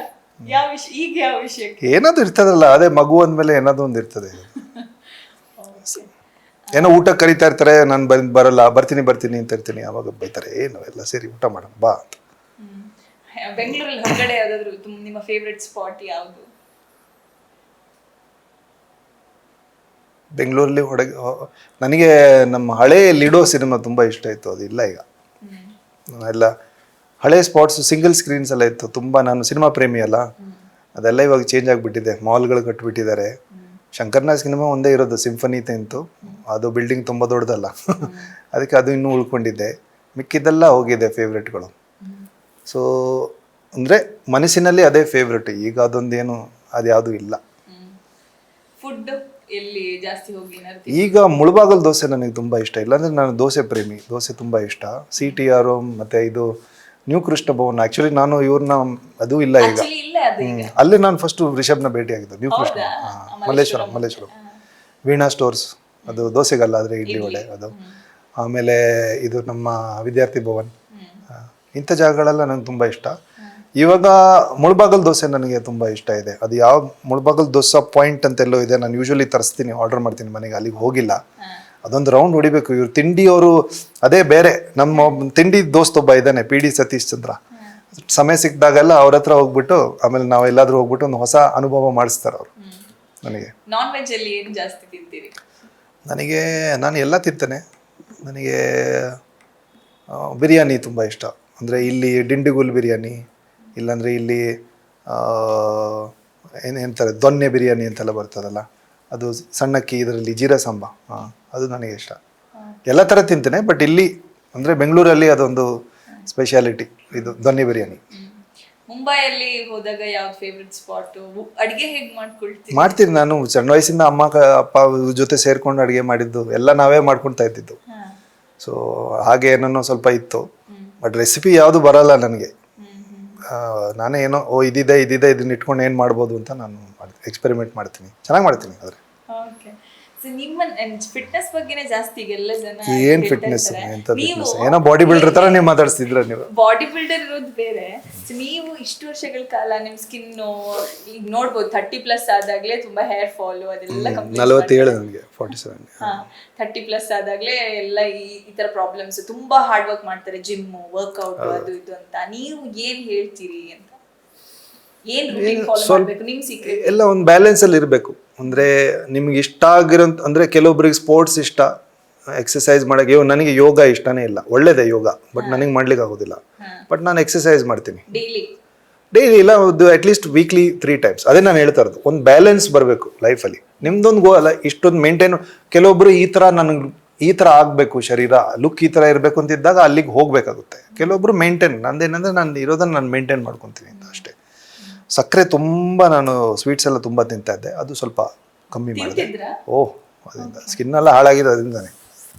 ಸೊ ಅದು ಒಂದ್ಸರಿ ಬುದ್ಧಿ ಬಂದ ಮೇಲೆ ಇವಾಗ ಅದೊಂದು ಹದ್ವಸ್ತಲ್ಲಿದೆ, ಕಂಟ್ರೋಲ್ ಇದೆ. ಅದೇ ಊಟ ತಿಂಡಿ ಎಲ್ಲ ಒಂದು ಎಷ್ಟೆಷ್ಟು ಬೇಕು ಅಷ್ಟು ಕಂಟ್ರೋಲ್, ಎಂಜಾಯ್ ಮಾಡಬೇಕು. ಬಟ್ ಅದನ್ನು ಟೂ ಮಚ್ ಆಗಿ ಮಾಡಬಾರ್ದು. ಎಕ್ಸಸೈಸು ಅಷ್ಟೇ ರೆಗ್ಯುಲರ್ಲಿ. ಅಂದರೆ ನೆಕ್ ಪ್ರಾಬ್ಲಮ್, ಬ್ಯಾಕ್ ಪ್ರಾಬ್ಲಮ್ ಎಲ್ಲ ಇತ್ತು ಮೊದಲು. ಅದನ್ನೆಲ್ಲ ಮ್ಯಾನೇಜ್ ಮಾಡಿರೋದು only through regular exercise. Physiotherapist ಹೇಳ್ಕೊಟ್ಟಿದ್ದನ್ನು ಅಚ್ಚುಕಟ್ಟಾಗಿ ಅದನ್ನು ಇನ್ಕಾರ್ಪೊರೇಟ್ ಮಾಡ್ಕೊಂಡ್ಬಿಟ್ಟಿದ್ದೀನಿ ನಾನು. ಕೆಲವೊಂದು ಪಾಸ್ಚರ್ ಕರೆಕ್ಟಾಗಿ ಇಟ್ಕೋಬೇಕು, ಹೆಂಗೆ ಕೂತ್ಕೊಳ್ಳೋದು, ಎಲ್ಲೋ ಮಲಗಿಬಿಡೋದು, ಕೂತಲ್ಲೇ ಮಲಗೋದು ಅಂಥದ್ದೆಲ್ಲ ನಾನು ಅವಾಯ್ಡ್ ಮಾಡ್ತೀನಿ ಅಷ್ಟೇ. ಬ್ಯಾಲೆನ್ಸ್ಡ್ ಎಂಜಾಯ್ ಮಾಡ್ತೀನಿ, ಬಟ್ ಅದನ್ನು ಓವರ್ ಇಂಟೆಲಿಜೆನ್ಸ್ ಸ್ವಲ್ಪ ಆಗ್ಬಿಡುತ್ತೆ. ಮಿಕ್ಕಿದ್ದು ಅದು 50%, ಬಾಕಿ 50% ಜೆನೆಟಿಕ್ಸ್, ಇಲ್ಲಿಂದ ಬಂದಿರೋದು ಅವ್ರ ಜೆನೆಟಿಕ್ಸ್, ಅದರಲ್ಲಿ ನಂದೇನು ಇದಿಲ್ಲ. ನೆಕ್ಸ್ಟ್ ಈಗ ಕನ್ನಡ ಸಿನಿಮಾದಲ್ಲಿ ಆಫರ್ ಬಂದ್ರೆ ಮಾಡ್ತೀರಾ ಹೇಗೆ? ಒಳ್ಳೆ ನನಗೆ ಅದು ಕಾನ್ಸೆಪ್ಟ್ ಇಷ್ಟ ಆಗಬೇಕು, ರೋಲ್ ಇಷ್ಟ ಆಗಬೇಕು. ಸುಮ್ಮನೆ ನಾನು ಹಾಗೆ ನಾನು ಇವನ್ ನನ್ನ ಫಸ್ಟ್ ಫಿಲ್ಮ್ ಮಾಡಬೇಕಾದ್ರೂ ಅಷ್ಟೇ, ನನ್ನ ಹತ್ರ ಏನೂ ಕೆಲಸ ಇರಲಿಲ್ಲ ಮುಂಬೈನಲ್ಲಿ. ಕೆಲವೊಬ್ರು ಆಫರ್ ಬಂದಿದ್ದು ನಾನು ಮಾಡಿಲ್ಲ. ಟಿ ವಿ ಆಫರ್ ಇತ್ತು ಒಂದು, ಯಾಕಂದರೆ ನನಗೆ ಅದರಲ್ಲಿ ಜೆನ್ವಿನ್ ಇಂಟ್ರೆಸ್ಟ್ ಇರಲಿಲ್ಲ. ನಾನು ಆಡಿಷನ್ ಎಲ್ಲ ಕೊಟ್ಟಿದ್ದೆ, ಅವರು ಸೆಲೆಕ್ಟ್ ಆದರು. ಬಟ್ ನಾನು ಹೇಳಿದೆ ಇಲ್ಲ ಬೇಡ ಅಂತ. ಏನು ಮಾಡ್ತಿದ್ದೆ ನೀನು ಇವಾಗ ಸ್ಟಾರ್ಟಿಂಗಲ್ಲಿ, ನೀನು ಈ ಥರ ಎಲ್ಲ ಸಿಕ್ಕಿದ ಕೆಲಸ ಮಾಡಬೇಕು ಅಂತ. ನಾನು ಹೇಳಿದೆ ಕರೆಕ್ಟೇ ನೀವು ಹೇಳೋದು, ಬಟ್ ನನಗೆ ಜೆನ್ವಿನ್ ಇಂಟ್ರೆಸ್ಟ್ ಇಲ್ಲ ಇದನ್ನು ಮಾಡಲಿಕ್ಕೆ. ನನಗೆ ಜೆನ್ವಿನ್ ಇಂಟ್ರೆಸ್ಟ್ ಇಲ್ಲ ಅಂದರೆ ನಾನು ಮನ್ಸಿಟ್ಟು ಕೆಲಸ ಮಾಡಲ್ಲ. ನಾನು ಮನ್ಸಿಟ್ಟು ಕೆಲಸ ಮಾಡಿಲ್ಲ ಅಂದರೆ ಅದು ಚೆನ್ನಾಗಿರಲ್ಲ.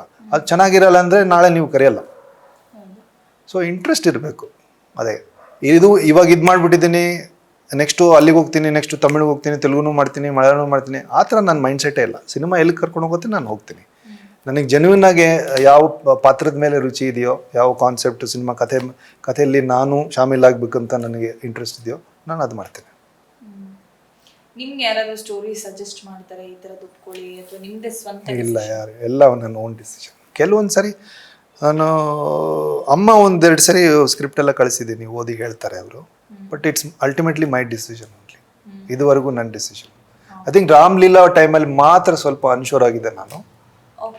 ಬಟ್ ಯಾಕಂದರೆ ಕೆಲವು ಜನ ಎದುರಿಸ್ಬಿಟ್ಟಿದ್ರು, ಅವರು ಬನ್ಸಾಲಿ ಜೊತೆ ಕೆಲಸ ಮಾಡೋ, ಅವ್ರು ತುಂಬ ಅವರು ಕೋಪ ಇರ್ತದೆ, ಸಿಟ್ಟು ಮಾಡ್ತಾರೆ, ಅದು ಬೈದು ಬಿಡ್ತಾರೆ ಹಾಗೆ ಹೀಗೆ ಅಂತ. ನನಗೆ ಸ್ವಲ್ಪ ಭಯ ಆಯಿತು, ಇವ್ರು ಬೈದು ಬಿಟ್ಟರೆ ನಾನೇನಾದರೂ ಹೇಳ್ಬಿಡ್ತೀನಿ, ಆಮೇಲೆ ನಾನು ಹೇಳಿದ್ರೆ ಅಷ್ಟೇ ಅಂತ. ಆ ಥರ ಏನೂ ಆಗಿಲ್ಲ. ಸೊ ಆ ಟೈಮಲ್ಲಿ ಅಮ್ಮ, ಆಮೇಲೆ ನನ್ನ ಅವಾಗ ಶೋಭಾಸ್ ಅಂತ ಒಬ್ಬರು ಮ್ಯಾನೇಜರ್ ಇದ್ದರು, ಅವರು, ನನ್ನ ವೈಫ್ ಕಾಲಿರಾಯ್, ಇವರೆಲ್ಲ ಹೇಳಿದ್ರು ಇಲ್ಲ ಅದು ಆ ಥರ ಎಲ್ಲ ಯೋಚನೆ ಮಾಡಬೇಡ, ಇದು ಒಳ್ಳೇದು ಪ್ರಾಜೆಕ್ಟ್, ಇದು ಚೆನ್ನಾಗಿದೆ, ದೊಡ್ಡ ಫಿಲ್ಮ್ ಮೇಕರು, ಇಂಥ ಒಳ್ಳೆ ಆಪರ್ಚುನಿಟಿ ಸಿಕ್ಕಿದೆ, ಮಾಡು ಅಂತ ಹೇಳಿದರು. ನೆಗೆಟಿವ್ ಶೇಡ್ಸ್ ಮಾಡೋದು ಅಷ್ಟು ಯಾರು ಒಪ್ಕೊಳ್ಳಲ್ಲ ಈಸಿಯಾಗಿ. ಸೊ ನೀವು ಹೆಂಗೆ? ಆ ಥರ ಯೋಚನೆ ಮಾಡೋದಿಲ್ಲ. ನಾನು ಹೇಳಿದ್ನಲ್ಲ, ನನಗೆ ಅದು ಇಂಟ್ರೆಸ್ಟಿಂಗ್ ಅನ್ಸುತ್ತೆ, ನಾನು ಮಾಡ್ತೀನಿ. ಪಾಸಿಟಿವಾ ನೆಗೆಟಿವಾ, ದೊಡ್ಡದ ಸಣ್ಣದ ಏನು ನಾನು ನೋಡೋದಿಲ್ಲ. ನನಗೆ ಅದು ಸ್ಪೇಸ್ ಎಲ್ಲ ಯೋಚನೆ ಮಾಡ್ತೀರಾ?